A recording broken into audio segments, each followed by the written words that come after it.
Yo boys, I'm a 17-year-old high school dropout making £30,000 a month in profit from selling products online to people who I've never met. And in this course I'm going to literally be spoon feeding you everything from finding winning products to getting the best supplier to building the store with AI in seconds and exposing the exact strategies that I use to print money. There is zero gatekeeping. Not only that, but I'm going to be starting a brand new store with you and documenting the entire journey from zero to making the store's first sales in real time. I challenge you to find a single video on the entirety of the internet that not only gives you the blueprint, but walks the walk and builds it live until it makes money. I'm telling you right now, there's nothing special about me. Anyone can do this. My student Lex went from making £300 a month on eBay to now making £12,000 a month at just 17 years old, following the exact roadmap that I'm giving you for free. But I'm going to be so real. 97% of people watching this are not going to make it, but because they like the idea of getting rich but not actually putting in the work that's required. If you can't watch this video to the end without scrolling reels or clicking off to another video within 10 minutes, or even if you watch the entirety of this video but don't put it into practice, honestly, you're not going to make it, bro. For the 3% of you that are determined to achieve your dreams, this is going to genuinely change your life. Now you're probably looking at me now, aspiring to live this lifestyle, but I was just a regular kid. There was nothing special about me, but I just couldn't bear the thought of slaving away in 9 to 5 for the rest of my life. After jumping from business model to business model and having a failure after failure, eventually I came across this business model called ECOM ARBITRAGE. And no, it's not selling shit from China with 3-week shipping or fighting for scraps in an oversaturated market. I sell high quality stock to basically an infinite audience.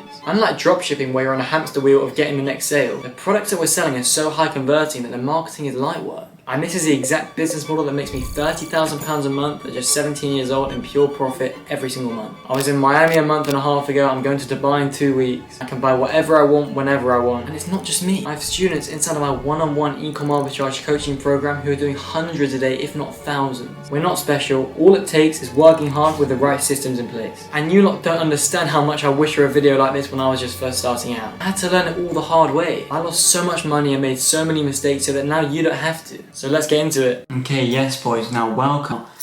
Obviously you've heard of the term e-commerce, you've heard of the term dropshipping, you've heard of the term Amazon FBA, you've heard of all these things. But you probably haven't actually heard of the term ECOM Arbitrage itself.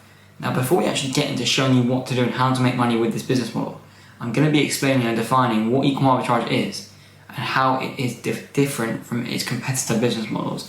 So what actually is ECOM Arbitrage, as I've just said? So what ECOM Arbitrage actually is that we purchase our products in bulk. So if you buy one piece of this, what I'll do is I'll just literally buy 1,000. If you buy 5 pieces of this, I'll probably buy 5,000 pieces. If you buy 10 pieces of this, I'll probably just buy 10,000, probably not 10,000 at start rate, but if this is a converting product, we will buy 10,000 pieces of that product, genuinely. And I'm going to be breaking down right now why we purchase our products in bulk, because you're probably sat here thinking, Rafi, all you're doing is wasting money. Like if you can't sell the product, if you're left with stock that's unsellable, you've got all that assets you can't sell, so you're just losing money. Sure. Now, why do we actually do this? Why do we actually purchase in bulk? We purchase in bulk because holding stock equals lower cost per unit. Now, I'm going to break that down because that can be kind of an ambiguous sort of term. So purchasing our stock in bulk means a lower cost per unit because I'll go through it. So when we're purchasing in bulk, as I said, here we'll buy 5,000 items. Yeah, we'll buy 5,000 items. So if you're buying, let's just say if you're buying these jeans for, let's just give you an example. Let's just say they're £20. Yeah. So if you're buying 5 pieces, then it will equal £20. That's how much 5 pieces of those jeans would be. Well, when we're buying in bulk, when we're doing ECOM Arbitrage, if they're £20, if we're buying, let's say 1,000 pieces, instead of it being £20 because you're buying a low quantity, if we're buying, let's say 500 pieces, let's say 500 pieces, this would equal, I'm going to say of experience and just knowing the market, I would say this will be like probably £10 a piece, because you've literally 100x the amount of pieces. And what suppliers want you to do is obviously buy more pieces, right? You could go to your supplier and say, yo bro, I'm going to be buying 5,000 pieces a month. Cool. The supplier doesn't care because you don't know the supplier unless you had a business relationship with them before. They get these messages all the time. You can't guarantee you're going to be buying a certain amount of pieces because you don't know yourself. You're just saying it just to get lower cost per unit, right? That's what you're saying it for. You don't have a fucking clue. So they obviously want you to buy more. So this is every supplier. This is not just my supplier. This is every supplier in the world's strategy. The more you buy, the cheaper the cost per unit. as I've said here, 5 pieces will be £20. If you buy 500 pieces of the same amount, it will literally drop, genuinely, it would drop 50%. 50% discount just from buying more pieces. That's literally it. That is literally it. And you're going to be asking, Rafi, purchasing in bulk, holding stock, how does that help? How does that actually help me? I mean, obviously you get your lower cost per unit. What does that equal? This is what it equals, boys. Profit margins increase by 30 to 50%. 30 to 50%. So as I've said here, if your price per piece has gone from £20 to £10, that's a 50% increase in profit margins because your costs have gone down 50%. Do you know how insane that is? So if you're making 5k a month with your business, and you're like, Rafi, shit, how do I get to that 10k a month? All you do is buy in bulk, and you're hitting 10k in a month because your margins have gone up. Genuinely gone up. And this is how we're able to make the money that we're making. Also, there obviously are a bunch of back-end systems to it, but the profit margins, the shipping time, etc., that is how we're making the money that we're making with this business model. That is literally the printing method with ECOM arbitrage. Now this inevitably means we're less reliant on volume of sales, which means it gives us store scalability. And when I say volume of sales, this means, I'm saying this because there's higher profit margins per sale. So let's say your profit margin per sale is £5, right? And my profit margin, your profit margin is £5, my profit margin per sale is £10, right? Let's just say per sale profit margin, right? Per sale profit margin, £5, £10. So for me to make, let's just say, for me to make £100 in a day, £100 per day, right? That would equal to 10 sales, which is whatever. I mean, this is just an example, right? 10 sales. For you to hit £100 profit in a day, you would literally need 20 sales. So when I say less reliant on volume of sales, I mean we need less sales than you do. If you're doing dropshipping, which I'm going to move on to in the next part of the video, you are totally reliant on volume because your quality of the sale is shit. So you're relying on the amount of sales rather than the quality of the sale. It's like quality over quantity, if you know what I mean. And when I say it gives us store scalability, so let's say you who has poor quality sales, if your ads just go down, if the viewers go down, if the popularity of the store goes down, you have no income because you're totally reliant on the volume. If the volume drops, you're cooked. Now you could say the same here, if my sales drop, I'm cooked, sure. But we're not totally reliant on volume here. We're reliant on the quality of the sale. We don't need that many sales. Like, for example here, if you've got £10 profit per sale, which is still shit, that was just an example, you literally just need like 30 sales a day to hit 10k a month. Like, I only think that's a lot of sales. With ads, no way. That's not a lot of sales. That is not a lot of sales. And this is how we're scaling to make the money that we're making online. Now, this is a big question. Why is this different to dropshipping? What is different about this ECOM arbitrage and this to dropshipping? They're both e-commerce, Rafi. What actually is the difference? This is what we're going to be breaking down, and the huge difference is that it's the biggest determining factor between why ECOM arbitrage is different, and I would say hell of a lot better, which is probably the reason why a lot of you have been failing dropshipping. Here we go. First reason is simply cost. Now, Rafi, what do you mean by cost? As we've gone through just before, we purchase in bulk, which means a lower cost per unit, which means obviously higher profit margins, right? Here, you're purchasing units individually, which means you've got a higher cost per unit. So here, high volume of orders does not equal cheaper cost per unit. And what you're only thinking, what does that even mean? What that means is, we're ordering bulk here, which means the cost per unit is ridiculously cheap, which is what I'm saying. On the other hand here, even if you're getting 1,000 orders a day, and your supplier is fulfilling it for you, which is what dropshipping is, the supplier still views it as individual orders because they're going to individual addresses.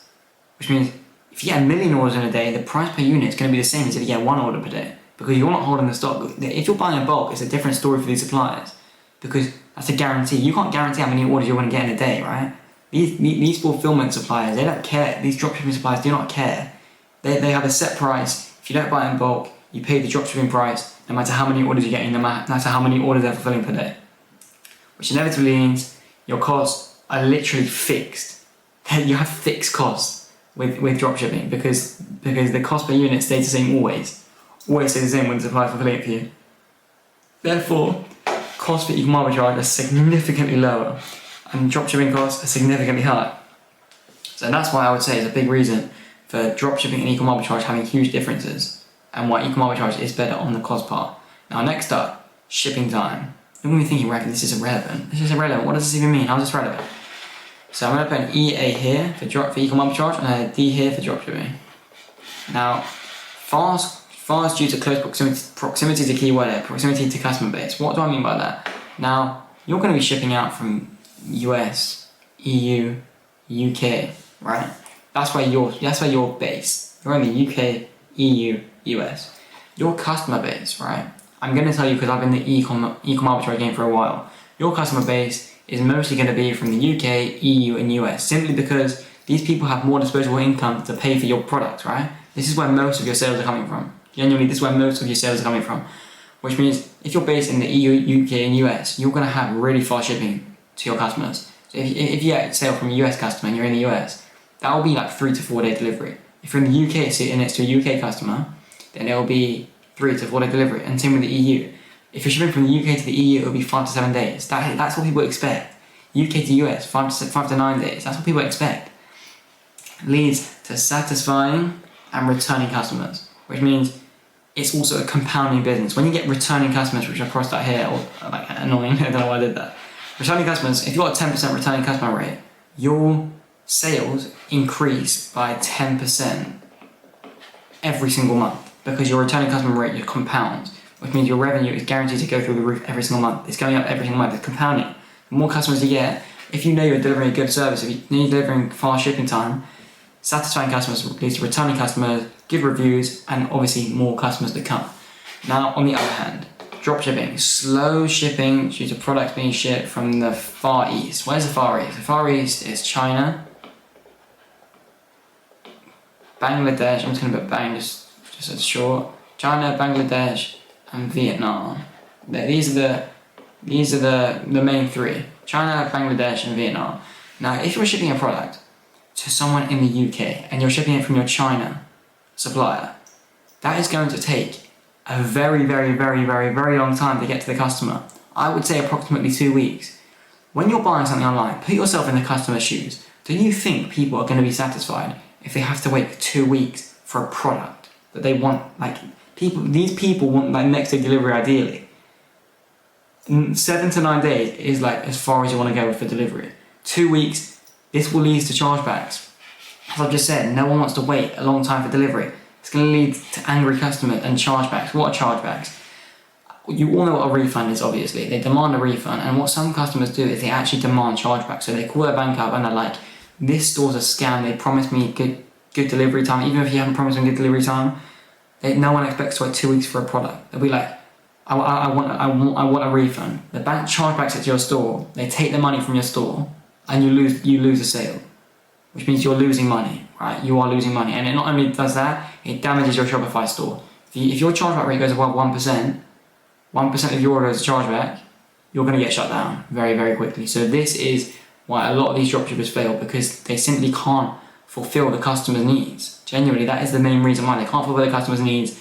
They get angry customers, chargeback, store shut down, and it's too hard to keep up. They have to constantly open new stores, constantly deal with this bullshit. You don't want to be doing that. That's not a sustainable business. On the other hand, you have returning customers, fast shipping time. On the other hand, here you have slow shipping time and angry customers. They're a complete opposite. Like, what? I don't understand why people are doing dropshipping in 2026. If you've watched this video and you're understanding e-com arbitrage, you're understanding why we're making the money that we're making. We're printing with this business model because of the positives I'm going through right now. Now, the long-term potential of this business model. Now, this is a big one. E-com arbitrage here and dropshipping here. What do I mean by long-term potential? What do I mean? Long-term potential. So e-com arbitrage has comfortable profit margins, as we know, on the sales, which has a high quality of the sales, which means you're not reliant on volume of sales, as we've gone through before, which means as long as you just keep getting a decent amount of sales, you're going to be making money forever, right? You're going to be making money forever. If you have a high AOV equals average order value. If you have a high order value, you can't get destroyed by ads. When I say you can't get destroyed by ads, it means you're going to have comfortable margins forever. If you have good margins, the reason why businesses go bust and businesses shut down is because they're not making profit. If you have a comfortable margin, even if you lose your margin gradually over time, you're still going to have a good margin, which means the key word here is scalability. You can run this business for years and years and years to come. I have stores personally now that I'll be running in 10 years' time because I can see the scalability. I've been in this game for long enough. I know what's scalable and what isn't. I have a store that I know I won't be using in a month, but I do have stores that I'll be using in years and years to come because the key word is scalable. Now, dropshipping. Completely reliant on sales volume, which we went through before. Ads costs increase year by year by year. TikTok organic is shifting month by month by month. If TikTok shift an algorithm that is determining your sales, determining your success, if they shift that, your sales go to zero, they plummet to zero overnight. I know people who are doing this. It's not a scalable business. The store's profit drops massively. This is why people are not making money with like dropshipping. I'm sure you know people who've tried dropshipping and it didn't work. It's because it's such a hard business model. It's so oversaturated and it's not long term. Now, what do most business models have in common? Now, I've got a bunch of business models listed here. We've got trading, we've got rep reselling, we've got SMMA, we've got Amazon FBA. Some of these I've tried, some of these I haven't tried, but obviously I know about them and I know what they consist of and how you have to be successful, how many people are successful with these business models. Now, to start off with, we have trading. Trading, 99% of traders fail, which is a complete fact. And it takes some traders to become 2+ years to become profitable. Some traders might take them 10 years, some traders they can just never become profitable. It's not a business that you have to keep trying to become successful with. Some people just simply cannot become profitable with it. Like, there's a very small selection of people who can actually make a good amount of money with trading. Not everyone can be successful with it. It's not like, for example, ECOM ARBITRAGE, where if you try for long enough, if you try different things, it's trial and error. Eventually, if you stick with it, stay consistent, you will become successful. Like, that's a stat, by the way. With trading, it's very, very different. Therefore, it's incredibly difficult. Like, I would never suggest starting trading and trying to scale to like 10, 20, 30, 40, 50k a month with it, because it's very, very hard, incredibly hard. Next up, we have rep reselling, obviously part of CRM fans, whatever platforms you guys buy off, I don't even know. It lacks longevity and lacks scalability. Rafi, what do you mean by longevity and what do you mean by scalability? Longevity, we know what longevity means, that just means long term.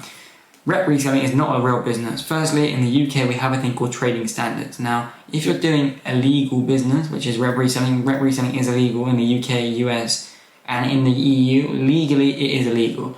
So if you scale to 3, 4, 5k a month, they will get onto you. It might take them a year, it might take them 2, but they will get onto you and they confiscate all of your profits and they shut your business down.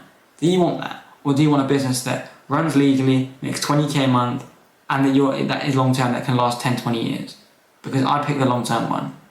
That's what I would do. It's up to you, but honestly, it's not scalable at all. You can't scale to a good number, and it's also illegal. So you always got one eye behind your shoulder, behind your back, because you know what you're doing isn't legal. Honestly, boys, not a real business. Don't try this. Don't try to make money with it online because it's not a real long-term income. Next up, we have SMMA. SMMA is social media marketing agency, and what that is just digital marketing. You market, help other businesses with ads. You're probably thinking, wow, this is great. So if I learn ads and I can try just running ads to other businesses, charge them £3,000 a month, and then I'm 4 clients are making 10k a month, Rafi. I'm gonna try this. Do you know how many people are doing SMMA? Like, do you realise it is insanely saturated? Like, different level of saturation.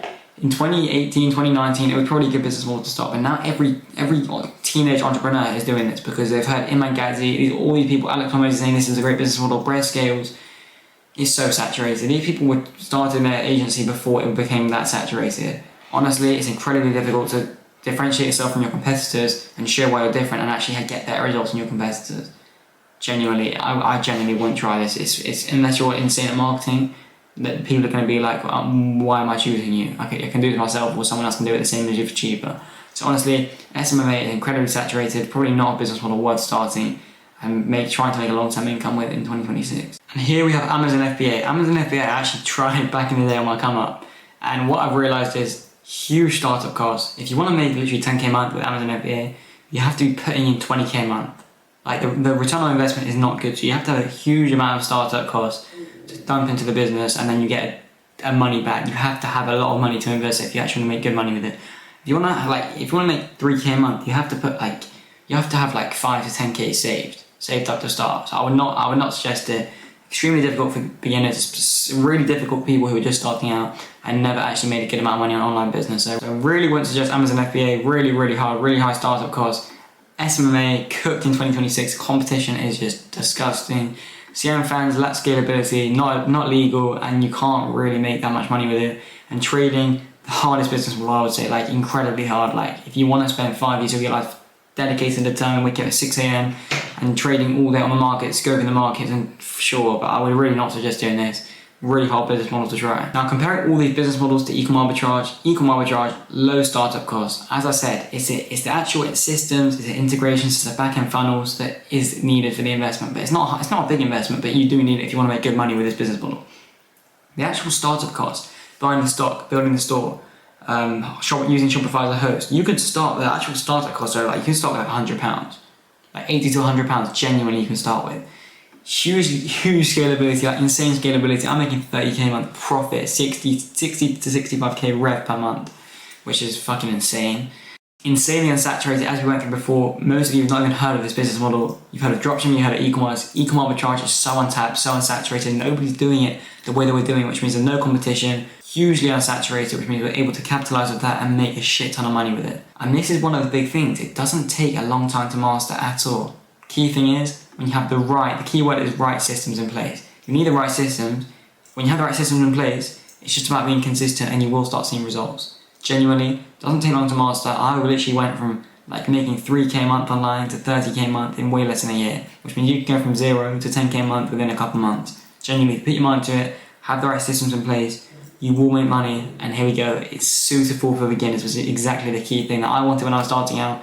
And this is what I found the best business model in the world for me personally, and I'm sure it will suit a lot of you who haven't found your feet in a business model, don't know what you need to work towards, and just want to start making money online. Okay, so boys, now you actually understand what e-com arbitrage is and how it's different to other business models, and why it's also better than other business models. We're going to be moving on to actually finding winning products and high converting products, because obviously without a product, you don't have a business. So let's get straight into the product finding, boys. Okay, so I'm going to be breaking down which products and which different categories are best to sell in this niche of e-com arbitrage.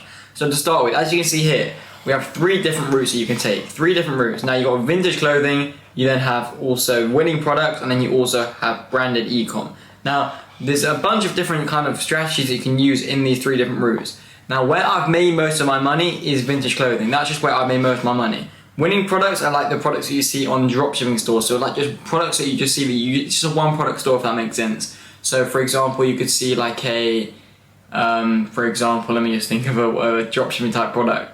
I've seen one where you basically put it on top of a beer bottle and it's like a gun, so you spray it out of the beer bottle. That kind of product, it's like a dropshipping type product. Like this product here, you can see it. It's basically an inflatable, it heats up, you put the shirt around it and it irons it and dries it instantly. Like you can see here, like you put the dial on there and it dries the entire product instantly. So that's winning products.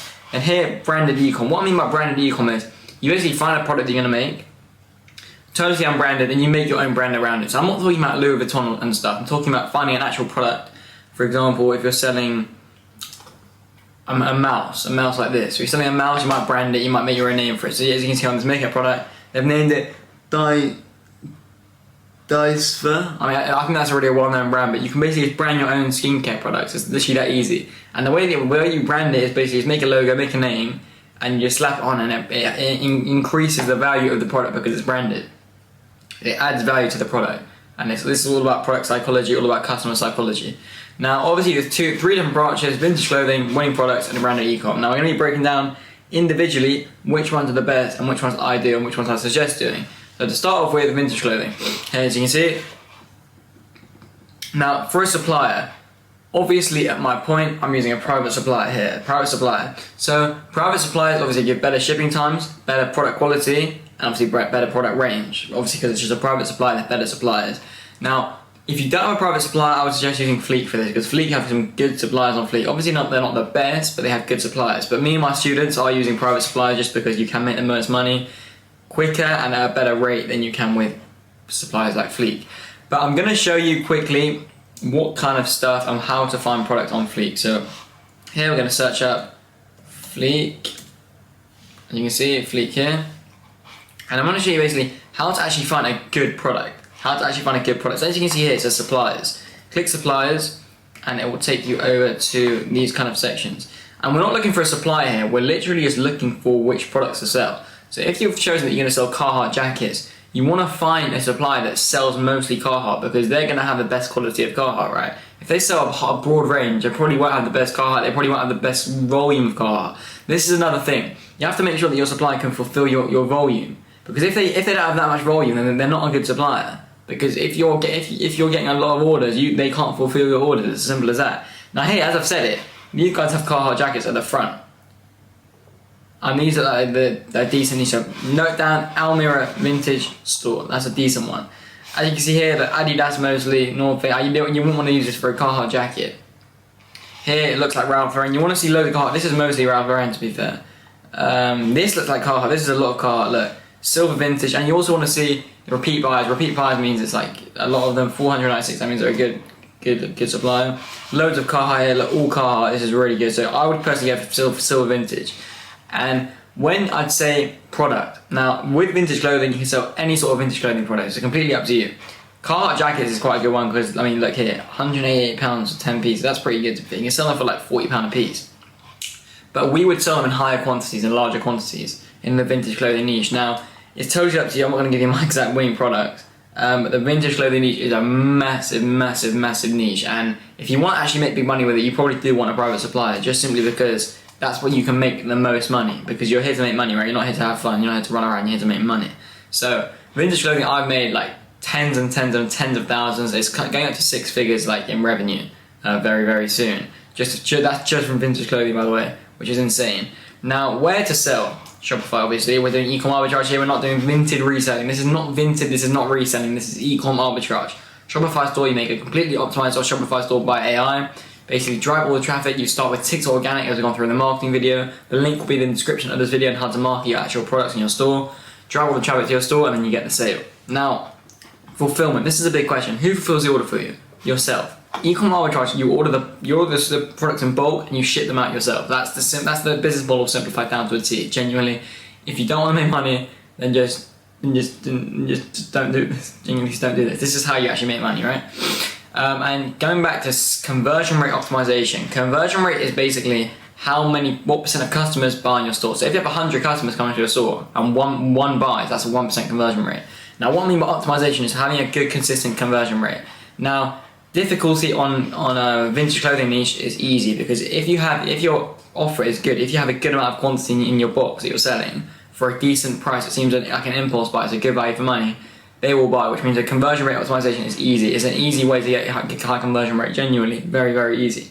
Now, moving on back onto the winning products. Now we've got one part of vintage clothing. Vintage clothing, we've basically broken it down, which products to sell, which products are best to sell. Now, winning products is quite a bit of a broad one. There's so many different winning products, Now, supplier. Private supplier obviously is the most ideal, because you get better shipping time, basically infinite volume and better quality, and obviously better prices. Now, if you're not going to have a private supplier, I mean, you can use like CJ dropshipping and all those different suppliers like AutoDS, but that's for dropshipping. We're holding the stock, right? We're shipping on the orders ourselves. So I would suggest AliExpress for this. Let's go on to AliExpress. I'm going to show you a quick example. AliExpress is not great. You probably can't run like a £10,000 a month e-com store with it. But if you don't have a private supplier, it just has to do, right? It just has to do. So AliExpress, as you can see, I mean, the products are really cheap. You have to find your exact winning product, but it depends what you're selling. So let's say you're selling makeup. Don't be fooled by this, by the way. They're saying it's 76p per piece. That's for your first order. After that, it's £5.43. So don't be fooled by this. When I first started, I was always getting fooled by this, and it used to piss me off quite a lot. There's so many different products you can choose from, but honestly, as you would know, AliExpress quality is pretty shit. It's not Temu, it's not that bad, but it's still not great. So I mean, you can still find like decent winning products. Like for example, this is the epitome of a winning product. Look, like a toy gun type thing. It looks like a revolver. £3.25 per piece. I mean, you could turn this into a big store. If you have really good creators, you could turn this into a really good store, to be fair. That's cool. I actually like that. It's only £3.25 per unit after your first order. You could sell that for like £10, or maybe even £12, and you get a decent profit if you get a lot of sales. I mean, genuinely, boys, this is a big one. This is actually good. I like this one. I actually genuinely like this one. Let's go back to here. Now, Where to sell, obviously on your Shopify store, you keep the Shopify store relatively simple because it's probably a one product store. It's more of like a dropshipping type store where you're just selling one product and you have loads of different stores, like maybe like 20 different stores. That's what these dropshippers are doing. But obviously we're holding the stock just to maximize profit margins, as you know in the previous videos. Fulfillment, again, yourself. The whole point of ECOM arbitrage is we fulfill the orders ourselves to increase profit margins and maximize sales. Now, conversion rate optimization. I would say medium because it's not like a no-brainer, right? It's the wow factor of the product. Now, would someone jump onto your store, see this gun and think, wow, this is sick, I have to buy this? Probably not. So you have to angle it really, really, really well. And if you are good at angling, if you're good at your website optimization, if you're good at conversion rate optimization, and you're good at your ads, you probably can get decent conversion rate. But if you're not good, then you probably will struggle. That's why I put medium. That's why I put medium, because you can struggle. It has to have a wow factor, or it's like, why would I buy this? No one's waking up in the morning thinking, I want to buy a toy gun that has fake bullets. Nobody's waking up in the morning and that's coming to their mind. So you have to push the idea into their head to actually make them want to buy it. Now, obviously we have cost per acquisition optimization. We'll go through that after we have that for all three different categories. Now, next up we have branded e-com, obviously. Branded e-com, as we said, just a product and you go on and brand it yourself with your own store and your own logo and your own name. As you can see here, look, the Cypher, whatever that brand name, that's a skincare product. Now, supplier, private supplier obviously has the best pricing, volume, and shipping time, as I've been through so many different times. But if you're not going to do that, Alibaba is still decent. I mean, I know guys who run branded e-com stores who started with Alibaba, went up to like 20k a month in profit with that just Alibaba. So don't neglect Alibaba, it's not that bad. Like, there are some good suppliers and they're like really professional suppliers. As you can see, I'm on Alibaba right now. This is the home page. Now, what you want to do is you can go literally click on manufacturers and just check the manufacturers yourselves. So as you can see, you can literally source it by category here. Just check what category, whatever product you're selling, you source it by category. What you can also do is literally scroll on here and just look at suppliers, look at their rating. This guy's been there for 3 years, 30 plus staff, decent manufacturer. You obviously have better, like 11 years, 130 staff. I mean, you got like 1.3 million plus in revenue. So there are different levels of suppliers. You can have a scroll through, see what product they sell. If one catches your eye, you can literally contact them. They reply instantly. They literally reply instantly. You can try it. Literally just press chat. I think it's contact us. I'm pretty sure it's contact us. Don't click chat now because that's just for the product. I think it's contact us. And just scroll through, get in contact with them, and they literally brand your product. You just ask them for the product. It will be just a completely plain, let's say selling glasses, completely plain product. Send them over your logo, send them over your whole brand kit, or your colors, your entire brand kit, and they will literally put everything onto the product and they will brand your entire product. It's insane. It is insane. And if you get a good supplier, let's just say like here, like 10 years, 20 plus. The other one was crazy. 11, where is it? 11 years. 11 years, 130 plus staff. That is, if this supplier has what you want, they will go above and beyond for you. Genuinely, they'll be a really good supplier. Now, obviously, it's hard to find a product, right? When you're trying to brand it, the product is completely up to you when you're branding your product. The way that I would say to brand it is keep it as subtle as possible. Don't go extravagant with the branding. Don't go mental with the brand kit. Literally, let's say selling glasses, just have the logo, a tiny little logo, like maybe the initial for it on the side, on the leg of it, and then at the front maybe have it in the middle. Nothing else. You don't want to go over the top with it because no one's going to want to buy it. Put yourself in the customer's shoes.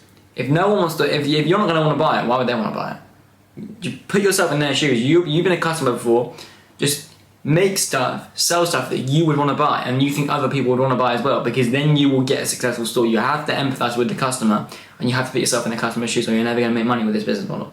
Genuinely, you have to understand what the customer feels like, and you probably can. If you equal your customer's ICV, if you're 17 years old, a lot of shoppers are 17 years old, so they think the same as you. So just make the product around what you would want and what your friends would want, because that will apply to most of the population, because most 17-year-olds have the same kind of style, if that makes sense, have the same kind of wants and needs. So literally just put yourself in their shoes. It's as simple as that.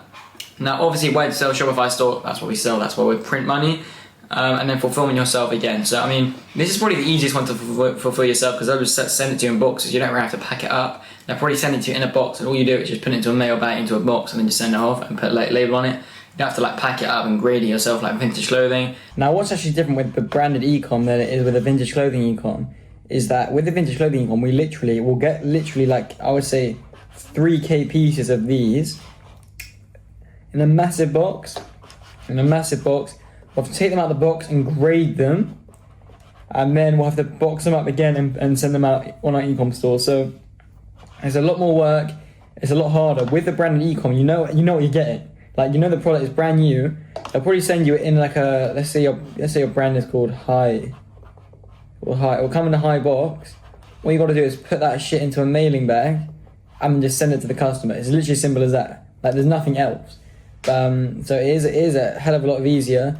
I mean, with the vintage clothing, what we'll do is we'll literally box them up. So say we get 3,000 pieces, as I said before. If we're selling in boxes of 4, so going back to let's go back to the Carhartt. So let's go back to Fleet.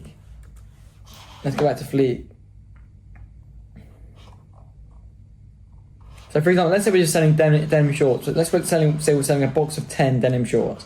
We're getting it for £8 per piece, so the cost of the box is £80.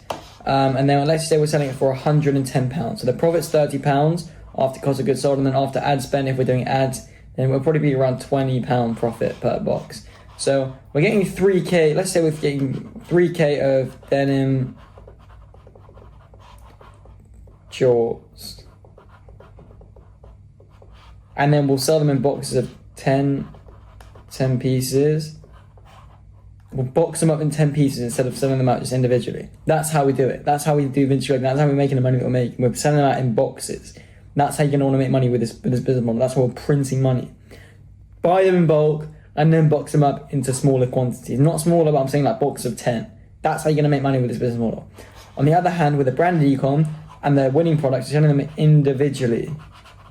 The products are getting sold out individually.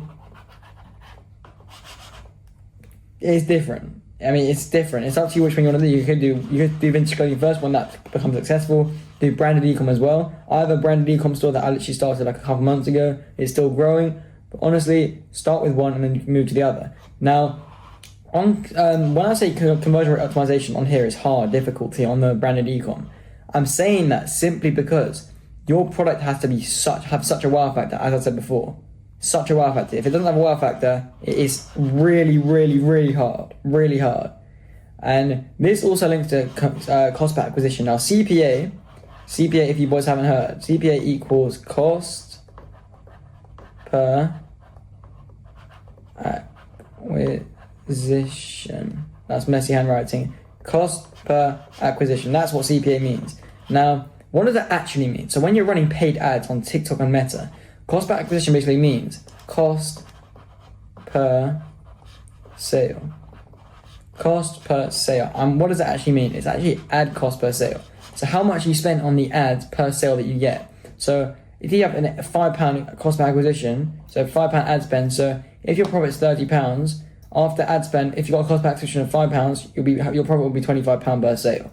So cost per acquisition optimization on vintage clothing is medium. It's medium difficulty, because if it's an impulse buy, if your boxes are 10 pieces and you're selling them for £10, obviously cost per acquisition is going to be so low because people are going to buy, right? Obviously they're going to buy, especially if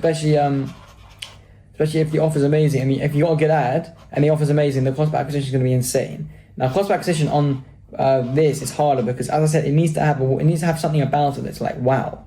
It needs to have that wow factor. So it is harder. It's not really about the quality that you're getting. It's about the wow factor. And it's the same with it. This is why it's really hard, because this is your own brand. So you got to basically, someone's got to come to your store and be like, why am I buying from the store? This is some random brand, never seen it before. I mean, you're more likely to buy from a well-known brand, your clothing, from a well-known brand than a brand new brand. Unless you're buying streetwear, but you know what I mean. You're just more likely because you're familiar with it. People respect the brand, and if you see someone wearing it, you'll be like, oh, that's cool. No one's going to want to see you wear like some bullshit brand, some brand new brand, if you know what I mean. So that is why that all three, vintage clothing, winning products, and branded e-com, all have different attributes. I know that looks really messy, but that's why they all have different attributes, because they are almost like different niches in a way. And to find products and actually sell the products, it is a lot harder. Now, boys, how to see if products are trending or successful in the current market? And that's a common question I get. How do you actually know if this product's going to work? I could buy all this stock and not be able to sell it. Well, boys, luckily you have access to the Meta Ads Library. And we're coming on to this right now. So let's just literally search out vintage. Yeah, we'll come up with something. Vintage books, vintage box company, British vintage boxing. Let's search out British vintage boxing. Alright, so British vintage boxing, I have no ads currently. So let's search up vintage Vintage Box Company. Here we go. The Vintage Box Company have so many ads running right now. So they haven't actually run any new ads, and this is how you know which ads are trending and which products are working. So if you look at the Vintage Box Company's products that they're selling, as you can see, their ads are clearly working. They've got, let's see how many ads they've got. They've got ads running. Oh my days, they have so many ads running. I mean, these ads are shit. The ones with low impression counts are really bad. But the fact that they have so many ads running means that their products, they offer work. It's just the ad that needs work. So let's click on their, let's actually click on the website. I want to see their website. Let's click on the website. I actually want to see their website. So we're on the website, and this, here we go, Carhartt. This shows that their brand is selling, it's doing well. This does mean that the brands are doing well. Now look, they're selling these boxes for £35. So realistically, if you can undercut them and sell for less and get way more sales in there. This is how you know that their niche is working. So literally, all you can do is copy their exact boxes, copy the exact title, obviously different images, and sell it, and just differentiate your ads a bit, make your ads even better than theirs, and it will sell.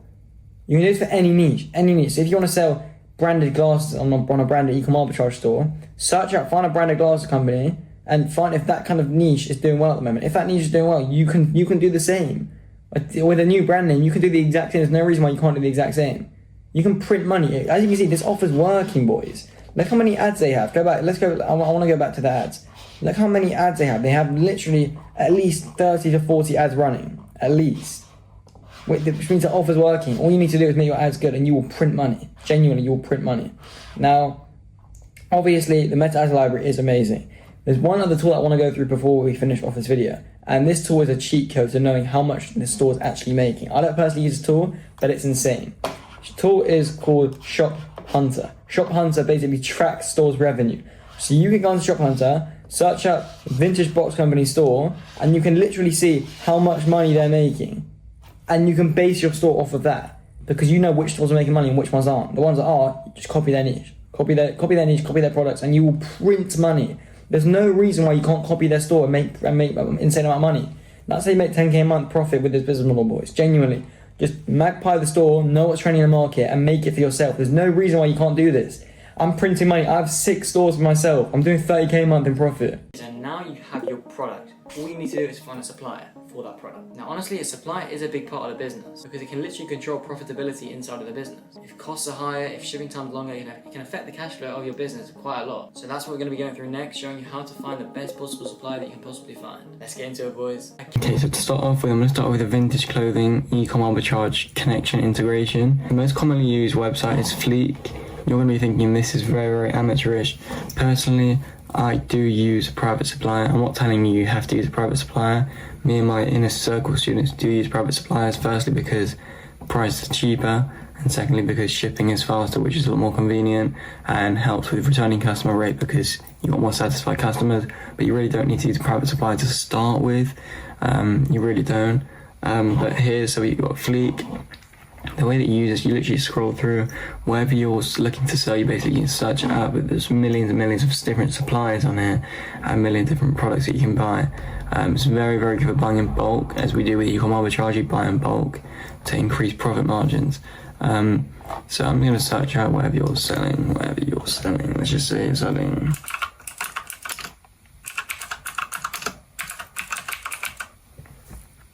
Let's say your best sellers, Levi's denim jackets. So you got £19 a piece. As you can see, it is a lot more expensive than private suppliers. This would probably be like £11 from a private supplier, which does help a lot with profit margins. But if you're just starting out, you're probably not going to have access to a private supplier if you're not invested into a mentorship. So this is what you're going to have to deal with for now. I mean, you still can make a bit of profit on it. If you sell a box of 2, you can sell it for maybe like $59.99. So you maybe make like £20 per sale, which is not bad. And you can basically, if you click on this, for example, basically see it's $19.98 per piece, and that means it's 99. I don't know how many pieces that is. For 5 pieces, £99, which is actually alright. What you should do is message the supplier, you actually can't text on desktop, but on mobile, text supplier and basically ask how many pieces I'll be able to source you on a weekly basis. Basically act like you're professional, which you are, but act like you're more professional than you are. So how many sales you predict you're going to get, forecast how many sales you reckon you're going to get. So you're going to get maybe 3 sales, 5 sales a day, 5 sales a day to start with. In each box, you got 2 pieces, so that's 10 pieces per day. Say you want to order 70 pieces to start with, because that's 70 pieces per week. So you want to say 70 pieces per week on a weekly basis, and you'll be increasing it every week. You'll be increasing the pieces, you'll be increasing the bulk every week, and that will attract them to want to sell to you. That'll increase the relationship. I have a good relationship with a few suppliers on Fleek, from when I used to sell on Fleek, buy off Fleek, and use it as my main supplier. But you can also literally click on suppliers here. As you can see, you got categories, brands, and suppliers. So just click on suppliers, and then you can see their rating. So obviously, the top quality suppliers are going to be the better ones. 4.8 is good. You don't really want to go below 4.5, to be honest. 4.8, 4.7 is good. It's good. You also want to look at repeat buyers, because the more repeat buyers, the more professional, the better quality they're going to be, because no one is buying off a shit supplier, right? So they've got loads of repeat buyers, and they're going to be good. £15 per piece for baggy heart jeans, that's pretty decent. Look, 4.5, I wouldn't go below that, so this is the minimum that you go for. But yeah, honestly, I mean, it's got some really good suppliers on it. Like 4.9, that's pretty good. And each supplier, some suppliers are very niche with what they sell. For example, this supplier here, it looks like they only sell jackets. I mean, they might sell more stuff, but it looks like their main product are jackets. This supplier here looks like it sells more branded stuff like Tommy Hilfiger, North Face, like just more branded stuff. This looks like it sells more like trousers, Lululemon, Dickies. As you can see where I'm going, this looks like it sells more bags. This looks like it sells more brands, like a mix of different brands: Burberry, Carhartt, Stussy, Nike. This looks like a good supplier. 4.9, 250 repeat buyers. Dispatch time is also quite a big thing. You want a quick dispatch time. There's like 8 days, that's too long. Don't want to go for 8 days. But yeah, Fleek's actually a good platform to use to start with. I would recommend it. Find a good supplier and just straight up order from them. It's not a scam if you're wondering that, but obviously, as I said, private suppliers are the best. But if you can't invest into a mentorship, you can't afford a private supplier, then just start with Fleek. It's probably the best one to go for if you're doing e-com arbitrage with vintage clothing, which there is a lot of money in. There is a lot of money in. So that is the first one for vintage e-com arbitrage. We're going to be moving on to the next supplier right now.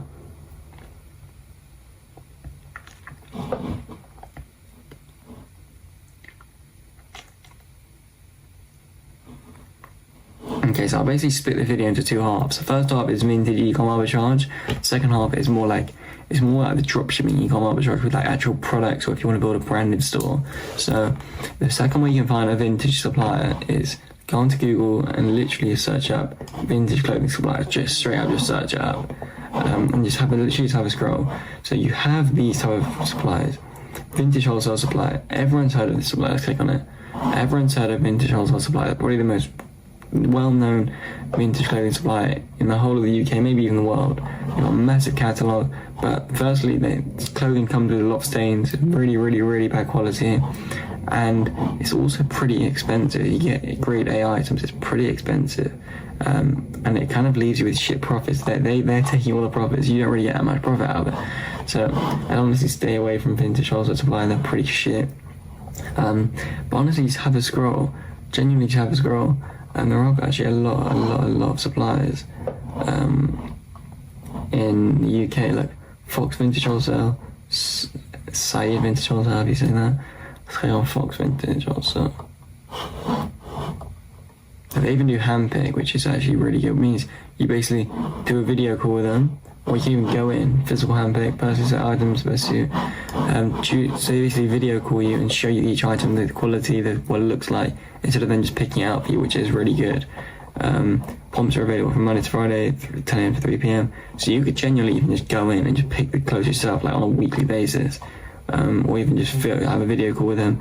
But their items do look really good, to be fair. So I would suggest this kind of supplier. They do look like professional. They do look like they know what they're doing.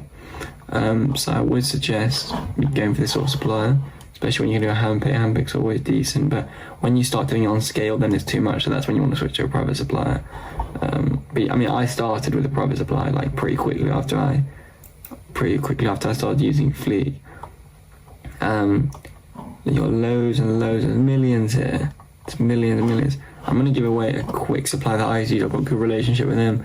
If you want to basically use him, then you can probably just tell him that you know me, probably give you a discount. I'm going to search out right now.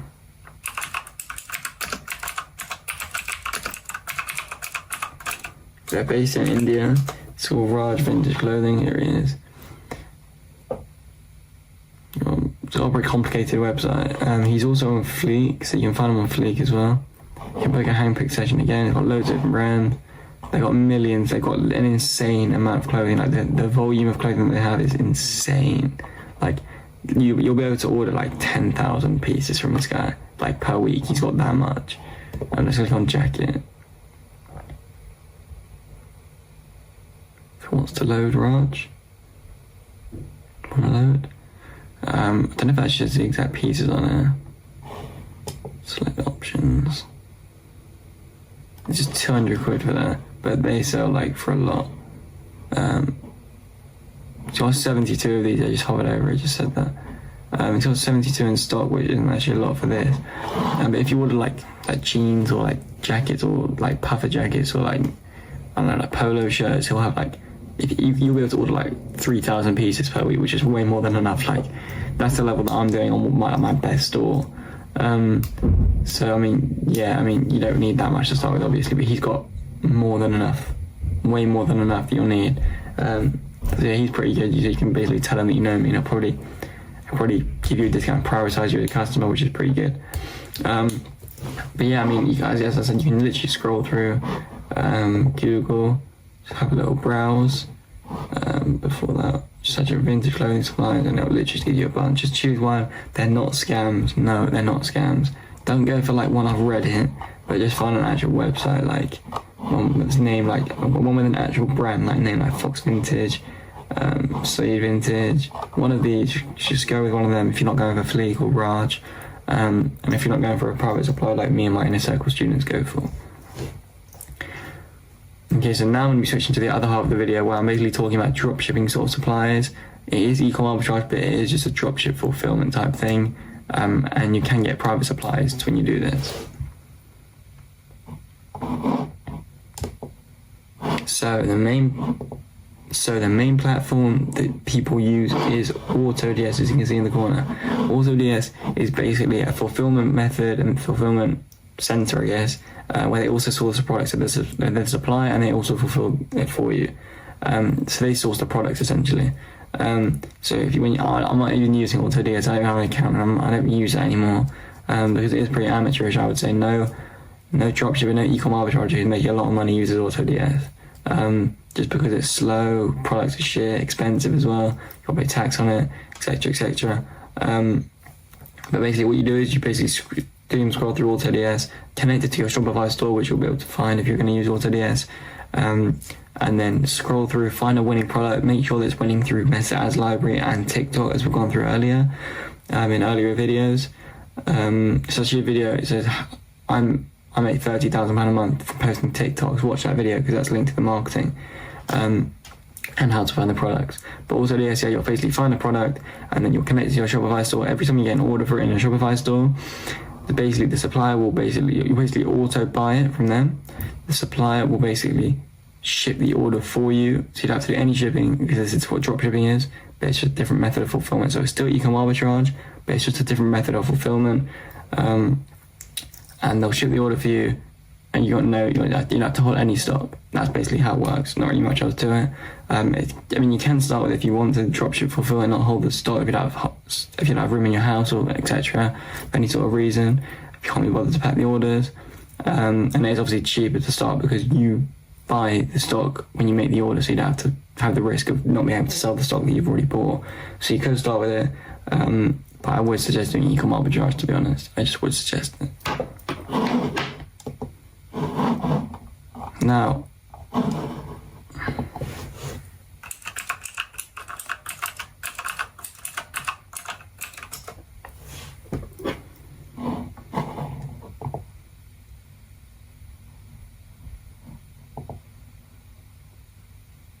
Now, another one that's literally the same as AutoDS is CJ. Okay, just do that then. It's CJ Dropshipping, which is basically a fulfillment center, and it's also a supplier. As you can see, it's got some products at the front page, and they're literally all dropshipping products. As this, you can see $4.28, so it's probably $5.50 dollars. You buy it when you get a sale, and then they ship it out for you. So it's just still kind of the dropshipping type thing. It's not really the natural e-com arbitrage type of way. They basically do all the shipping out for you, which does decrease your profit margins, because when you order in bulk, if you were to order this hair product in bulk, if you ordered 100 pieces, it would cost like probably $4.50. So you'd have that extra bit of room for profit margin, just because suppliers prefer it when you buy in bulk rather than buy individually. So there is a lot more profit margins involved when you hold the stock and do e-com arbitrage the way that we do it. But CJ dropshipping is decent. You can still use it. Same as AutoDS pretty much. It's perfectly fine. I mean, there's nothing wrong with it. Another one that I'm going to go for is this is probably a really common one.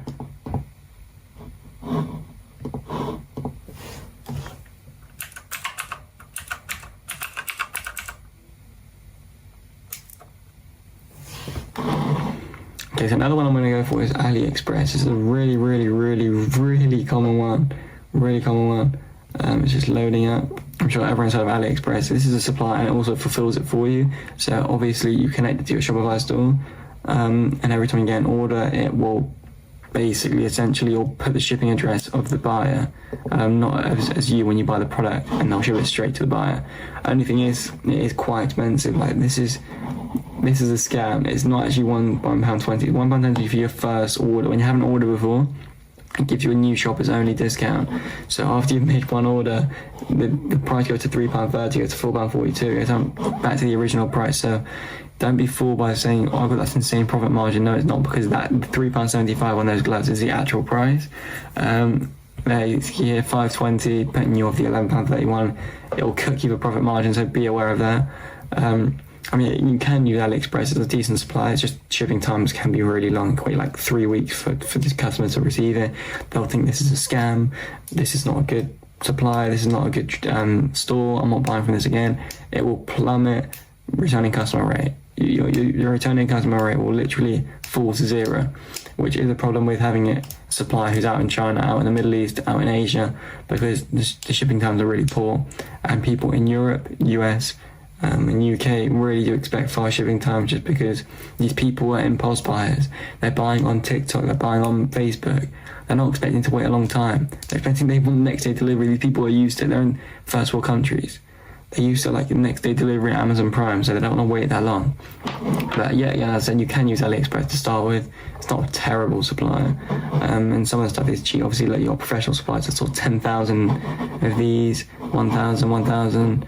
I mean, there are a lot of suppliers that have sold a lot, 10,000 there, 50,000 there. So yeah, a lot of these suppliers they're pretty professional with what they do. So you can use AliExpress to start with.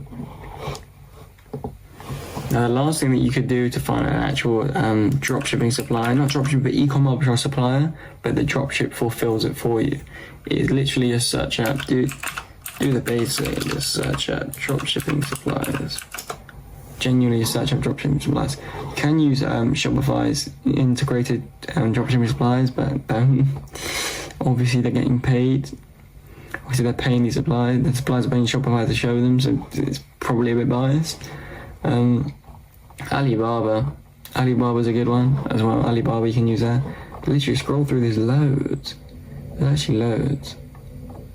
Genuinely loads. Don't use Reddit, as I said. Zendrop's a really good one.